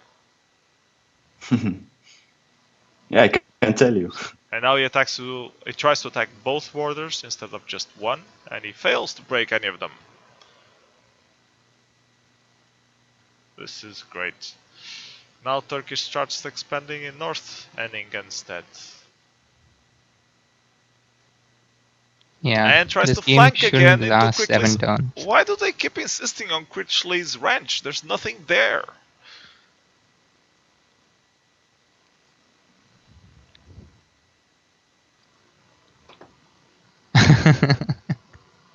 This is a funny game. Well, it was just a prediction. Finally, Turkish manages to break him. To break his bonus. And Ragnarok surrendered. But yeah, the Turkish really went a very long way to make sure he didn't lose. Because it was... Ragnarok should Yeah. have surrendered on turn 0. After he got So his this is fix. one of the things about straight round. Like you can calculate exactly, like if you have full intel, you should really be playing with no fog. I mean, you have no excuse to not play with no fog, because he's seen turn 1 and he's seen like exact deployment of armies. So all he had to do was just sit out at Fort Mercer and make sure that he takes equal losses as Ragnarok and keep taking card pieces, because Ragnarok has no card pieces to take unless like he keeps killing neutrals. And if he does that, then he's going to be stuck on 5 for like ever. Yeah. Yeah, with straight round, just a feeling for the armies. I say dice. Yeah, I don't think this is a straight round thing. I mean, No, I mean like in weighted. even if it was round- 16% weighted random, it would still be better to sit and yeah, expand it would slowly. still be better, but you can't. You can't calculate exactly So what will happen. it could go a little against you, but like in straight round, you know exactly how much you'll lose, so you should really not like be losing more than him. Anyways, Turkish moves on to the semi-final. Yeah, and I just finished my last Clan League game, so I'm now with you guys. I wasn't really concentrated before. You're playing Clan League while we're on a real-time tournament. Yeah. It doesn't matter anyway. Did you lose the Clan League game at least? No, of course not. Of course not. Let's go over Jay-Z versus Andy before I get upset with Master of Disaster. Sorry, And but if he didn't want to play, so I have to play whenever he wants. okay, let's take a look at Jay-Z's picks. Actually, let me post this game to Twitch as well. Which game have you been watching? We're watching Jay-Z against Andy 903. Okay, cool. And I just posted I just posted it on Twitch, and we're going over the picks of Jay-Z's first. And Jay-Z picks 1 in Rio Bravo, then 2 in Rivermouth, then 3 in the Lake Don Julio, and 4 in North Henningens, which is not very smart. Then he has a 5 in River End, and then a 6 in Great Plains. I don't like his picks. They are okay in terms of position, but not okay in terms of order. He should be having 1, 2, 3, 4 on both of them, especially because he has a counter in the Great Plains. So he could really have used that counter to counter Rivermouth instead of having luck. Also, number 2 inside Rivermouth, Montana Ford is a much better Yeah, agreed. pick because you have a double border against the enemy, so that alone gives you a huge advantage. And you don't have to chew neutrals to actually meet your opponent. Yeah. So I don't really like Jay-Z's picks. I like where they are. I don't like the order of them. Let's go over Andy's picks. And Andy picks 1, 2 in Lake Don Julio, 3 in Mason's Bridge, then 4 in Chola Springs. Why would he pick 4 in Chola Springs? Interesting. Andy, if you're in the chat, can you explain what the hell your 4 is trying to do? It's like a combo for Rio Bravo, but then your Rio Bravo is a second pick. You might not have it, then be split. I don't understand the logic in this. And then 5-6 around river mouth to counter it. Actually, Andy prioritizes Mason's Bridge over Montana Ford as well. Okay, Andy says he picked 4 there because he fucked up. Okay, Okay. that explains it. Master of Disaster, since you're no longer playing Clan League, what do you think about these picks? What game are we on? No, I know what game we are on, but I don't know what player you are discussing. Andy 903. Andy. Okay. I agree with the first turn bonus. And Actually, I would pick Fort Mercer over Venter's place as well. As in Fort Mercer for 1 and Venter's place for 2. Yeah, I would pick Fort Mercer as 1 as well. Yeah, I agree with that. Because if you get Fort Mercer and crit Schlitt's Ranch, then you can still take Rio Bravo. Yeah, Andy says he fucked up on that. He wanted to reverse 1 and 2 as well, so he agrees on that. Okay, with that, your fourth is not so horrible. I don't know. I don't really know about 3 and 5. Actually, yeah. I don't know because. Yeah, go ahead. I can't really disagree, but I don't like it. So. Actually, I don't like 1, 2, 4 for sure, because the Northeast has like a lot of good bonuses and you could entirely miss out on it. And if he has like a safe in, or like, one pick in River End, then that just kills Andy. Yeah, so it's very risky. And especially like if you've picked 1, 2 on the FTB, you're guaranteed to get one of them. So Chola Springs, like, yeah, really doesn't seem to fit. Okay, let's see what they got.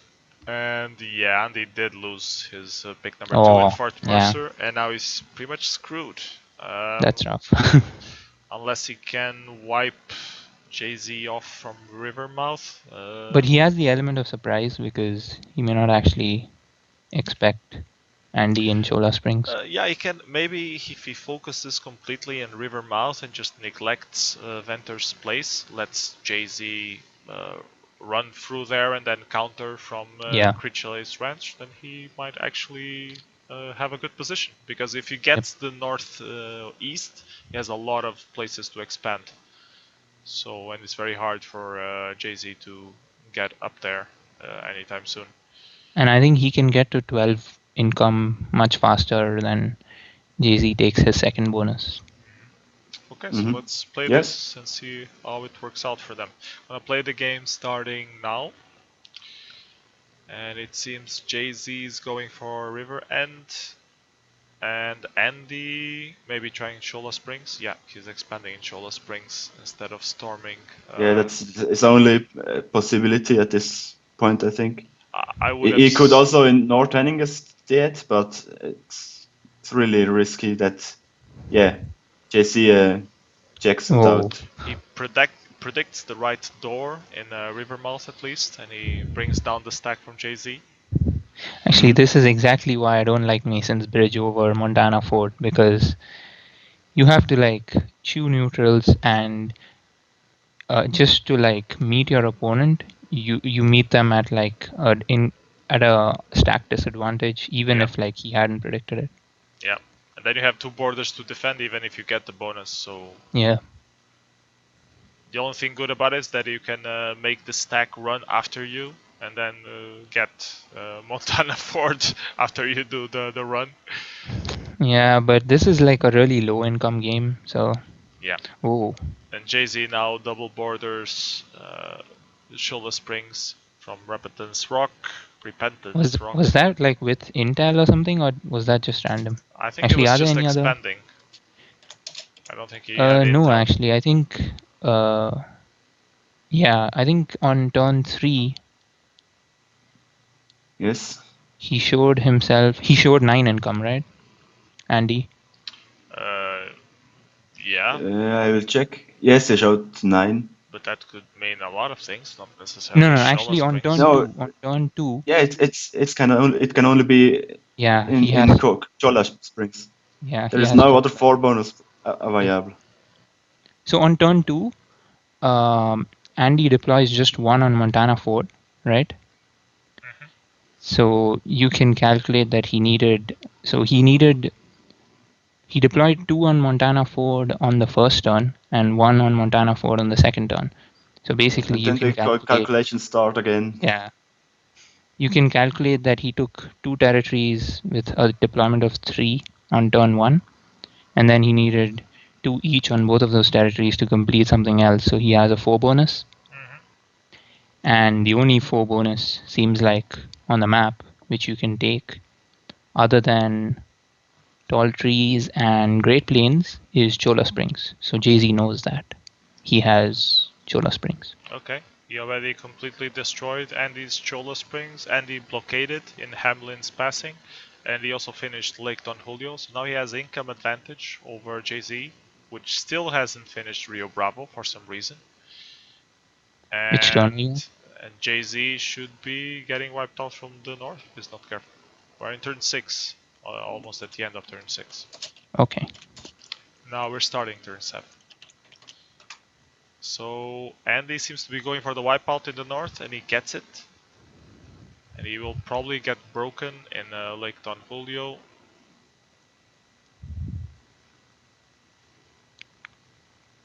But yeah, I think this is good strategy because then it Yeah, will that's a be good trade. because the east has a lot more expansion possibilities than the west. And if you can hold fort in Kutz Chapel or something like that, it will give him good advantage. Mhm. Or if he goes into Mercer Station, he just did that. Let's see if Jay-Z predicts that. Peixoto says that was some pro shit. So what was he referring to? The general way of playing, I guess. I don't know. Okay, Andy now gets Tall Trees. I guess he should get Rivermouth next turn.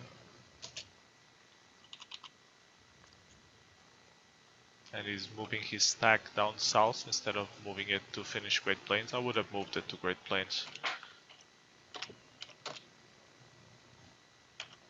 Now they have same income, but Andy has a good position in Mercer Station to break something.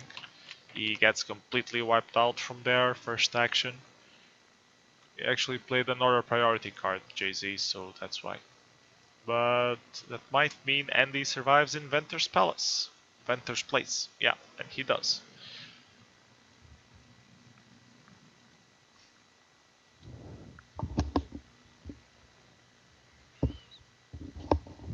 Yeah, now Jesse has to defend Mercer Station. Yeah, that was the obvious move from Andy. He had to get on there. And if Jesse doesn't predict him right, then he will win the game.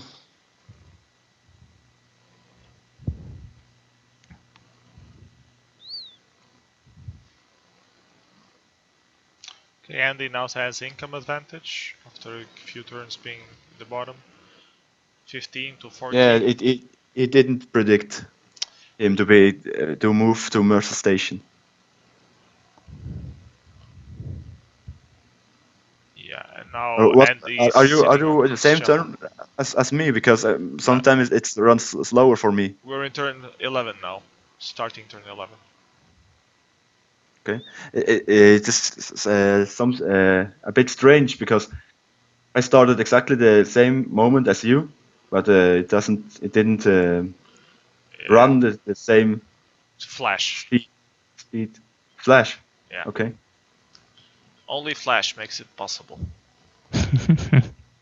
I need more flash. Yeah. So now we're starting of turn 12. So did Jay-Z have a blockade card by any chance? I think so, yeah. He's not using it, but he still has it. Yeah, I would have blockaded Mercer Station then.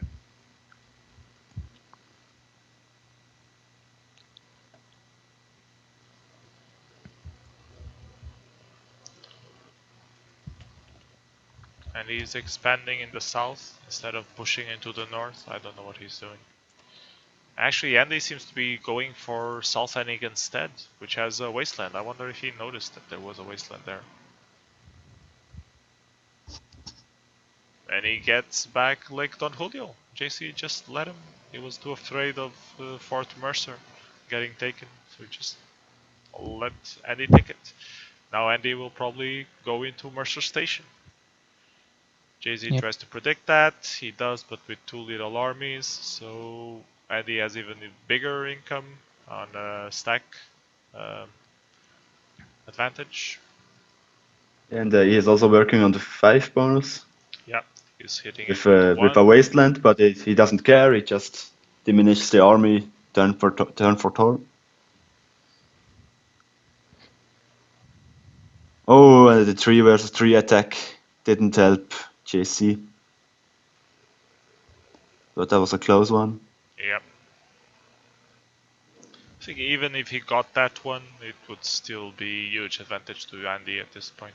Mhm. Yeah, and JC just surrenders. He had a good momentum there. If he had managed to get into Mescalero properly, then he would have. He should have been able. What turn was it? Let me go back a few turns. It was in turn 9. On turn 9, or at the end of turn 9, he had wiped Andy out from Mercer Station. And where did he deploy next? He deployed fully, but he only had 10. So he deployed his whole 10, he needed the other 2 to go south, so he predicted correctly that he should go north.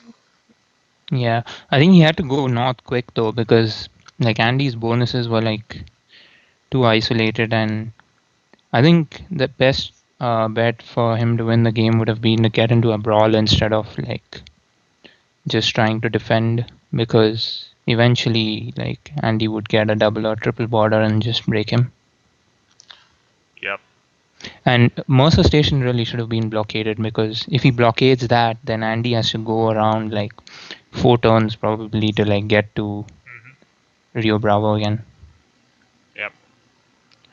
So, should we go over the semifinals? The final is already going. Yep. Yes, I guess we should. Let's go for results. Andy won this one. Who won between Glamorous and Mehmet II? Mehmet? Mehmet won? Mehmet won, yeah. No, Mehmet II, not the one. The second. The second. Mehmet second. Okay, let's go over Sultan versus Mehmet then. Let me copy this game.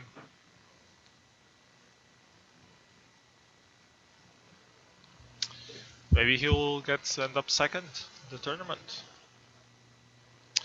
So Sultan's picks. Let me also post this on Twitch. This is the game we're going over. Sultan. Whoa. Sultan Whoa, picks, what did he do? He picked 1, 2, 3 in the center. Lake Don Julio. He triple picked Lake Don Julio and 4, 5, 6 right beside it. Yeah, because Wow. you should pick 6 picks. So Yeah. Wow, yeah. amazing. Yeah. Well, if he loses this one, he still has the double why does pick. he think that West is that bad? I mean, East, okay, it's wastelanded, the parts of it, but why not West? Because Gaptooth Ridge takes 1, 2, 3, 4 turns to finish. I don't know. Let's take a look at Mehmet's picks, see what he does. And Mehmet picks 1 in Lake Don Julio, so he's going to get a foot in Sultan's triple pick. And then he has 2 in Agave Viejo, which doesn't make much sense. And then he has 3 in Mesa del Sol, so Sultan getting a 1 in Roca de Madera is actually good. And why? This is a weird game. I don't get how Mehmet got in the semifinal with those picks. It's not mean to be mean, but why didn't he pick West DS Coronas but both bonuses besides it around it?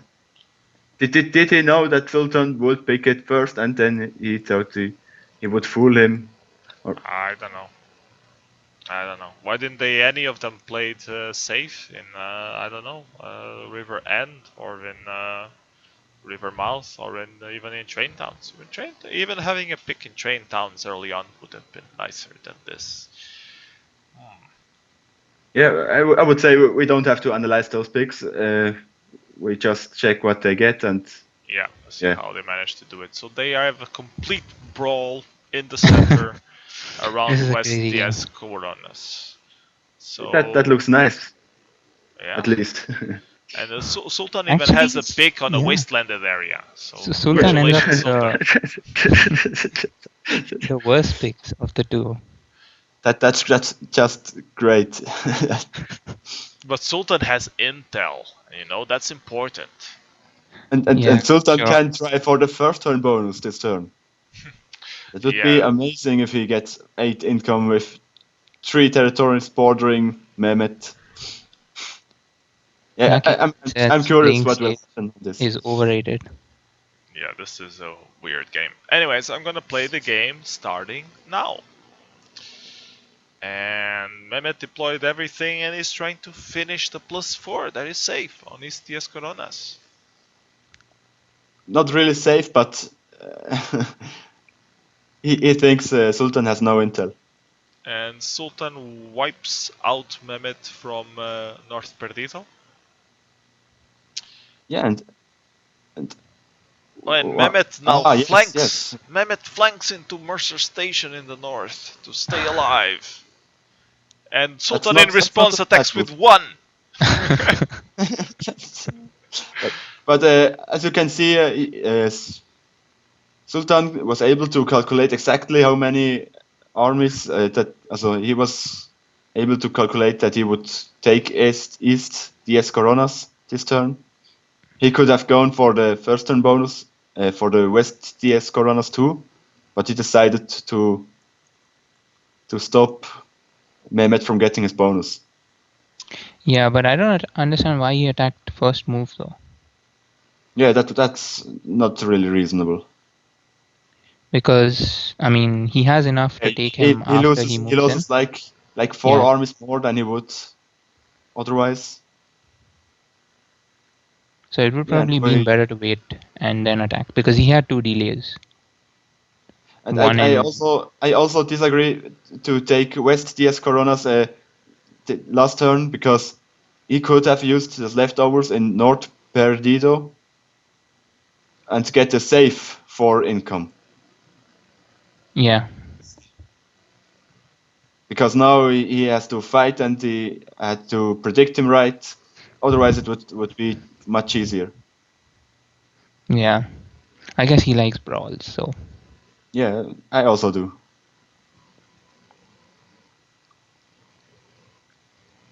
So, and now he gets his brawl. Both are on 5 income again.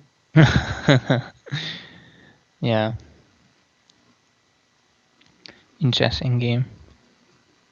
And I think Mehmet will get a card next turn, reinforcement. Sultan had it this turn already, but Mehmet decides not to play anymore. But he had the reinforcement card. It was completely even at this point. Mehmet just forget about this card, I think. But He had the card. I just checked. didn't they both have the card at this point? No, Sultan already used it last turn. Ah, okay. He had it one turn before, and Mehmet decided it's not fuck this shit and then, yeah. Okay, that was a weird game. Yeah. I guess congratulations to Sultan. I don't really think it's right to congratulate over a game like this, but well, let's go over Turkish versus Andy. And now for something completely different. People who can play. Location. We're going over this.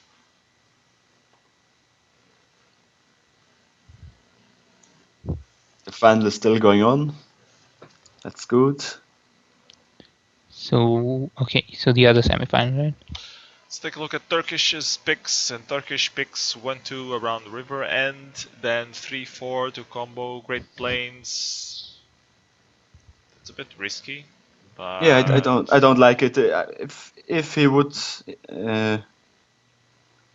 I wouldn't pick that first turn bonus as 1-2. Yeah, it like after you get the FTB, you have nothing. Like you can't really do anything. You have to go down. I guess you could take Escalera and work on the other bonus. In case you would try for some Peixoto picks in Rio Bravo triple yeah, pick, that would be great in this situation. Peixoto special. Pick Yeah. 1-3 in Rio Bravo and don't even pick 4-5-6. Mhm. Uh, Yeah, let's go for I Andy's can agree picks. that northeast is important, but the first turn bonus, don't like it.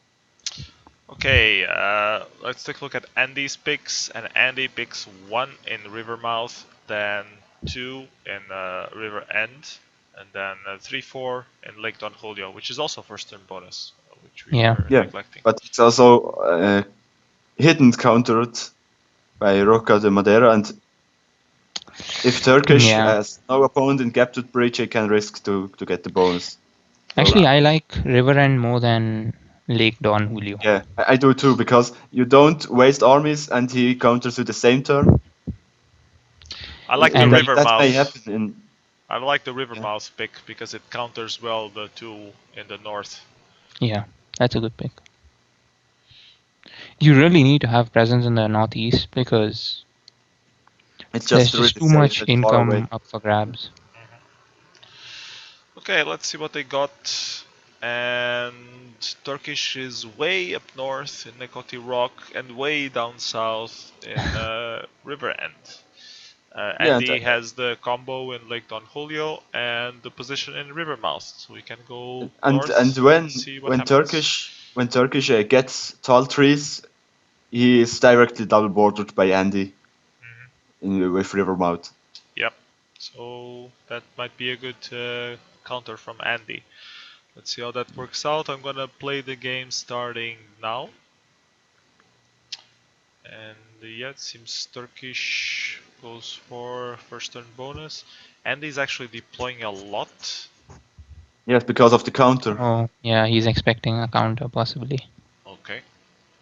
Now he notices that there's no one there. Wait, I what? mean, Oh, next turn you can still take Rivermouth without those deployments of this turn.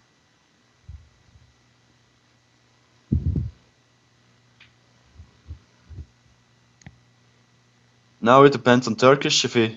No, he won't expect Andy to be in the Rivermouth. He just wants to take his bonus.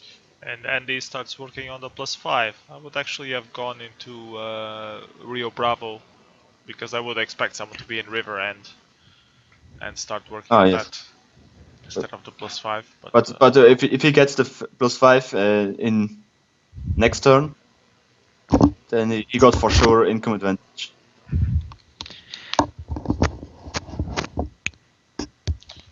he has one more turn anyway to get to Port Mercer. And now he directly double borders Turkish. Yeah, so in the now they north. will be focusing their income in the northwest or northeast. Let's see if anyone can break anyone this turn. Turkish is doing some delays. I would probably just stay where I am if I was Andy. Yeah, I would have used. Actually, no. Hanging Rock was okay because he wanted a card piece. But if I was Turkish, I would have traded the 4 bonus for the 3 bonus. I mean, Turkish actually flanks into Broken Tree, trying to threaten Thieves Landing, and Andy manages to break the Bear Claw Clamp over that. Mm. So Well now done, Andy, and now he Andy knows has his income income advantage. already. He knows his income and can defend with the right amount of armies. and keep expanding at the same time. Yeah, with leftovers. Turkish Let's see if claims he back if he breaks the bonus trees. again.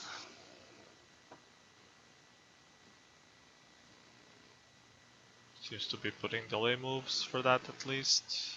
Yeah, he does. Yeah. So very good predictions by Andy. And he should have the game at this point. He has a reinforcement card now, both of them do. And now if he gets the 5 bonus, it's good game. Yeah, he can afford to lose his river mouth. He will probably try to get tall trees completely. Oh, that was hard. Oh, and Turkish fails Steve's landing. Yes, if it's exactly the right amount of armies, so it's definitely good game. Yeah, that was... 8 versus 16 income. I hope Andy counted for that, otherwise it was just very lucky. Yeah, he couldn't count for it. Turkish deployed elsewhere too, I think. No, he can count for it because he could, yeah. yeah. He deployed only one elsewhere, so he with 9 armies on Chief's Landing, he was sure Yeah. to keep it. If that was the one which gets attacked. Yeah. So 16 versus 10. How many turns left? 2. Yeah, Turkish should just surrender at this point. I don't see how he can make a comeback. And he's just stalling, and he breaks tall trees back in case he ever lost it.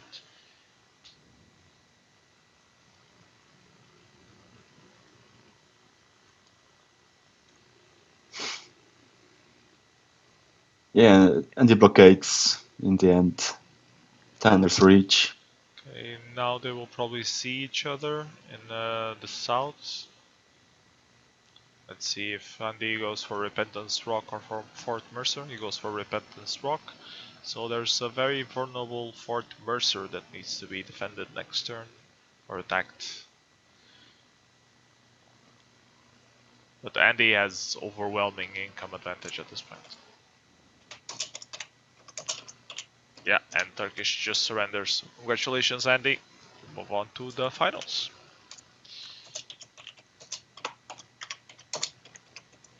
And has the final started or finished already? It's still ongoing. Still ongoing. Oh. So, what do you guys think about the tournament so far? Surprised that all masters are out already. No, I'm not surprised. They all suck. I'm really surprised. It's the Halloween trick or treat. Yeah. Yeah, we're treating.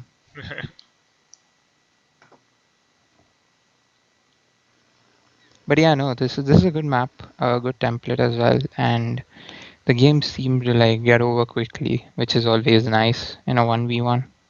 Yep. So I don't really like. Sorry. Yeah, I don't really like games which. Sorry. Oh, sorry. Go ahead. Okay, I know how to solve this. Master, you go first. Okay. So Nucky Quint asked us to review his game versus Master Item. Okay, we can do that. That's the second round game. Really? So Atom Master game? of the Dead, you can say what you want to now. Oh yeah, no, I was just saying I don't really like games which, like, you know, I mean sometimes it's okay, but like I hate games which go on for like 30 turns and it's a 1v1. I mean, like, there are very few games which, like, I don't know, for some reason Chris CMU always seems to have strat 1v1 games which go on like forever and ever. Like if you look at his seasonal games, he has like so many 20, 25 plus turn games, it's just crazy. I really like games that last long, in as long as they, as nobody is stalling, of course, because it but means some games are like it's stupid, you know, interesting. like I mean, there's like 2 huge stacks and like you're just Yeah, but waiting for something to come I along. agree on, for example, local deployment. It's just Oh yeah, those are the really worst. really annoying if I was all playing games are local taking so long. deployment the other day, and I thought that we really need an option of just you click an area and say make all your armies go here, and all the orders Yes, are and filled out every turn, automatically. And then after that, you can revise those orders and delete some and change some. Because Yeah. most of the thing Or you it would just be want, the whole another train to go there. You don't really want to be clicking around 500 times. another good addition would be like just copy my moves from the previous turn in local Yeah. deployment. Because like Auto once the fill out my pattern, moves. once the pattern's set, like it's just like the same moves and it's so annoying. Oh my god. Yeah. Okay, let's go over Master Atom's picks on Naki Queen versus Master Atom game. Will you And link the game? Master is on the Twitch. Okay. Naki Queen versus Master Atom. They requested. Master Adam picked 1-2 around Chola Springs, and then 3-4-5 around West Diaz Coronas, and then a 6 way out in Mexican border. Yes, I like his picks. 1-2 is really good here. I don't like his 1-2 because he can't. That's not a first turn bonus. Yeah, but it's safe. It gives you 2 4 bonuses you can get in a short time. I like those ones. Yeah. I don't like 6 though. That's like neither here nor there. I would pick Northeast instead, tall trees, Yeah, something because like that. Or just even just two bonuses just too small to be relevant, I think. Okay. and if you've got 6, that means you've missed like a bunch of stuff. So you either want a really good income generating bonus or you want a counter. That's true. Yeah, so I would pick tall trees for income. Okay. Let's go over Naki Quint's picks. Naki Quint also goes for 1-2 in Chola Springs. Wow. They have like the same picks. And the 3 is also similar, but then the 4, 5, 6 is different. Mm-hmm. Oh, Adam's gonna get screwed. Naki Quint won't get Yeah, a safe I was bonus gonna out of this. get- So let's see who ends up getting screwed. And I don't know. Oh my god. It's pretty much a brawl fight. Yeah, they both split both regions. So I don't know who has advantage at this point. if Who has an advantage? I would say nobody, because they have to brawl. yeah, Whoever yeah, doesn't brawl both have loses. awful safe bonuses. I mean Yeah. safe in So Master as Item long Elite as South they Perdido, but it's 5 armies for 8 territories, and it's not really safe. It just has no intel about it, most probably. And Naki Quint got a 5 for 7 territories for first bonus, so yeah, that's awful. I don't know what I would do in any. I guess if I was Master Adam, I would stack in Alta Cabeza and then try to push north. And if I was Naki Quint, I would stack in Casa Madrugada and then either, I don't know, try to push, clean up West Diaz Coronas or finish maybe Lake Don Julio. Mm-hmm. I don't see anything I good would to probably do. I would I would probably try to eliminate him in North. Hmm. Or no, Master Item Elite got no intel about this Naki Quint's pick in South Henningen State. So I would try to eliminate Mesa de la Luna.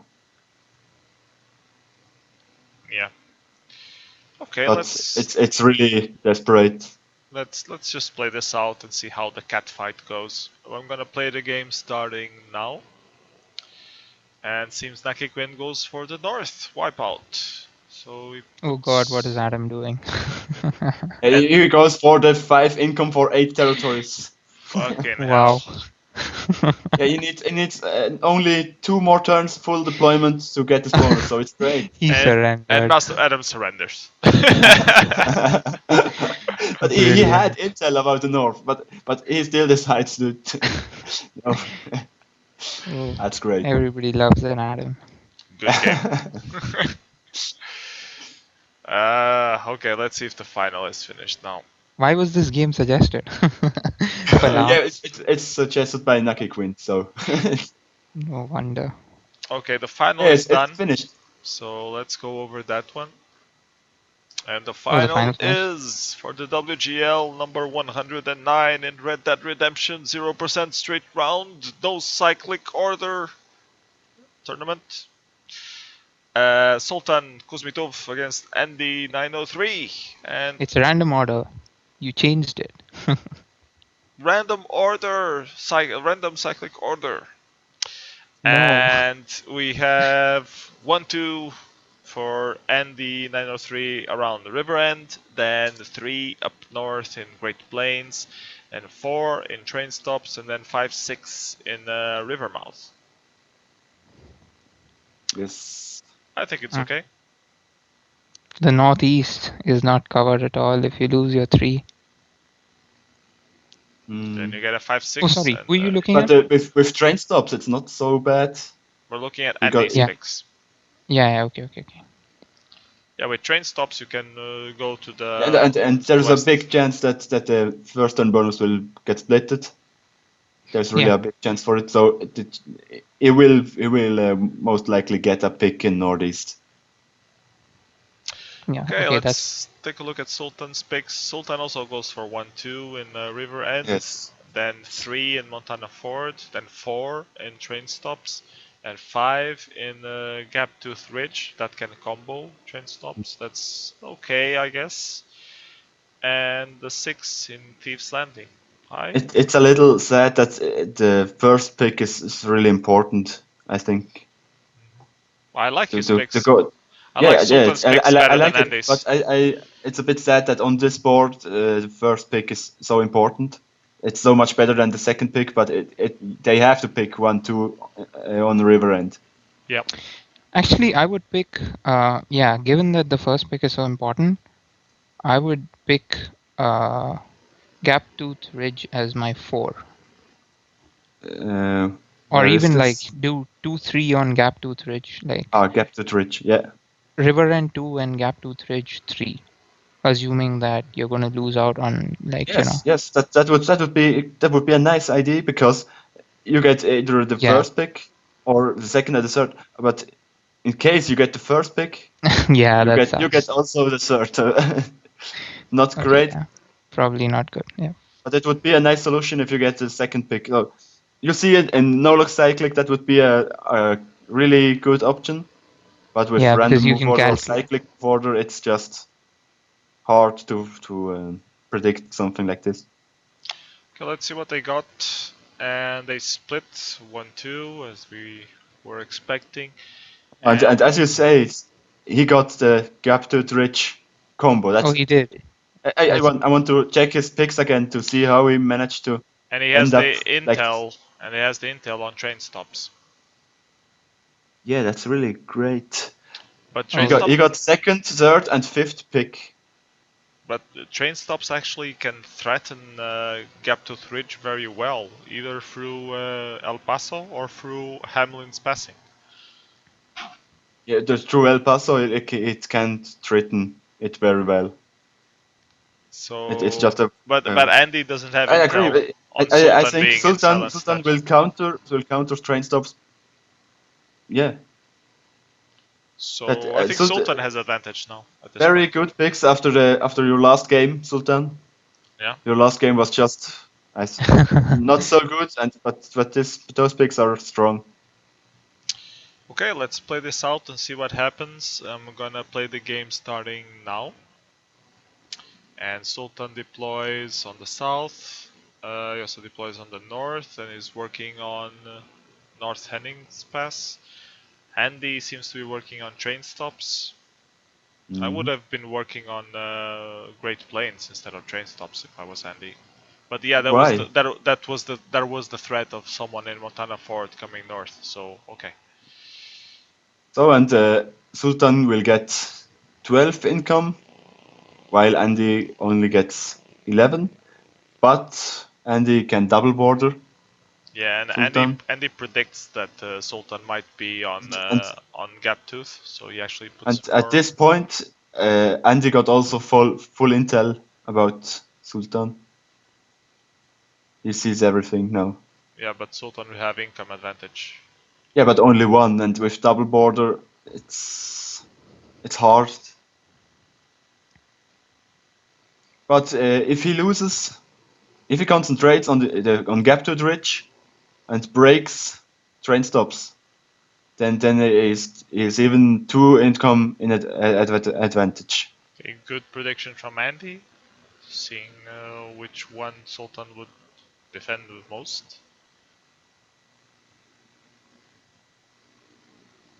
Oh, and he has much more delays. Oh, and Andy makes a mistake. He Andy attacks with 9. Yeah, He attacks with 9. Yeah, he should attack with 8. We were saying that much a while ago. And he loses train stops. He shouldn't have most attacked at important all. bonus. Yeah. At this point, he he has should to attack. move with Austin to. Has he the armies? No, he hadn't enough armies to move to Hamlin's passing. So now I think he's going to expand blockade. in Great Plains. Is he going to blockade San Antonio? Yes, Yeah, I think so. that's a good move. Oh, and Sultan even predicted him to take Hamlin's passing. Very well played by Sultan. It's almost over.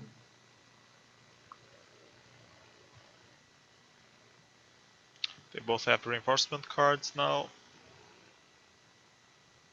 Yeah, and Sultan will even take River End. I think Sultan works hard in Austin. They both see each other in Pacific Union Railroad Camp and Dixon Crossing. But I think Andy will go south into Hamlin's Passing this turn. And have a huge stack threatening Gaptooth Ridge. But with Sultan in northeast and also with a big income advantage, I don't see Andy winning this anymore.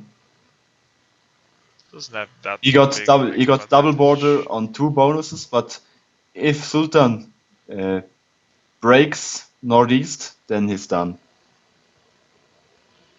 He only needs to break 1 bonus to win.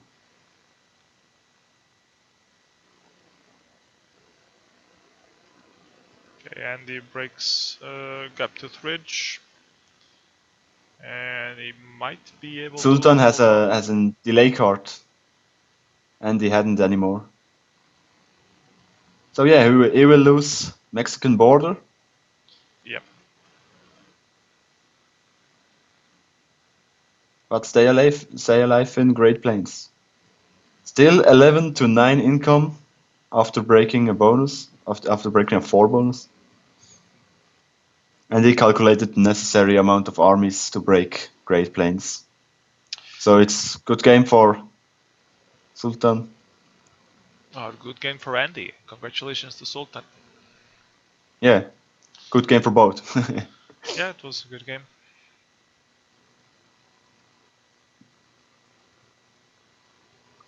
That was really a great game by Sultan. Yeah, good picks. That was impressive. And that was how Sultan won the WGL number 109. End of tournament. Thank you everyone for watching. Hope you guys enjoyed. That's it for now. I have no clue if there will be a WGL tomorrow or not. I'm pretty sure there won't be one next week because I will be traveling, so I won't have a proper computer with me to do one. So yeah, that's it for now. See you again in 2 weeks or something like that. So thank you, Master of the Dead and Master of Disaster and Hedja for helping me commentate. Thank you, BS. Yeah, Cheers. and that's it. Goodbye.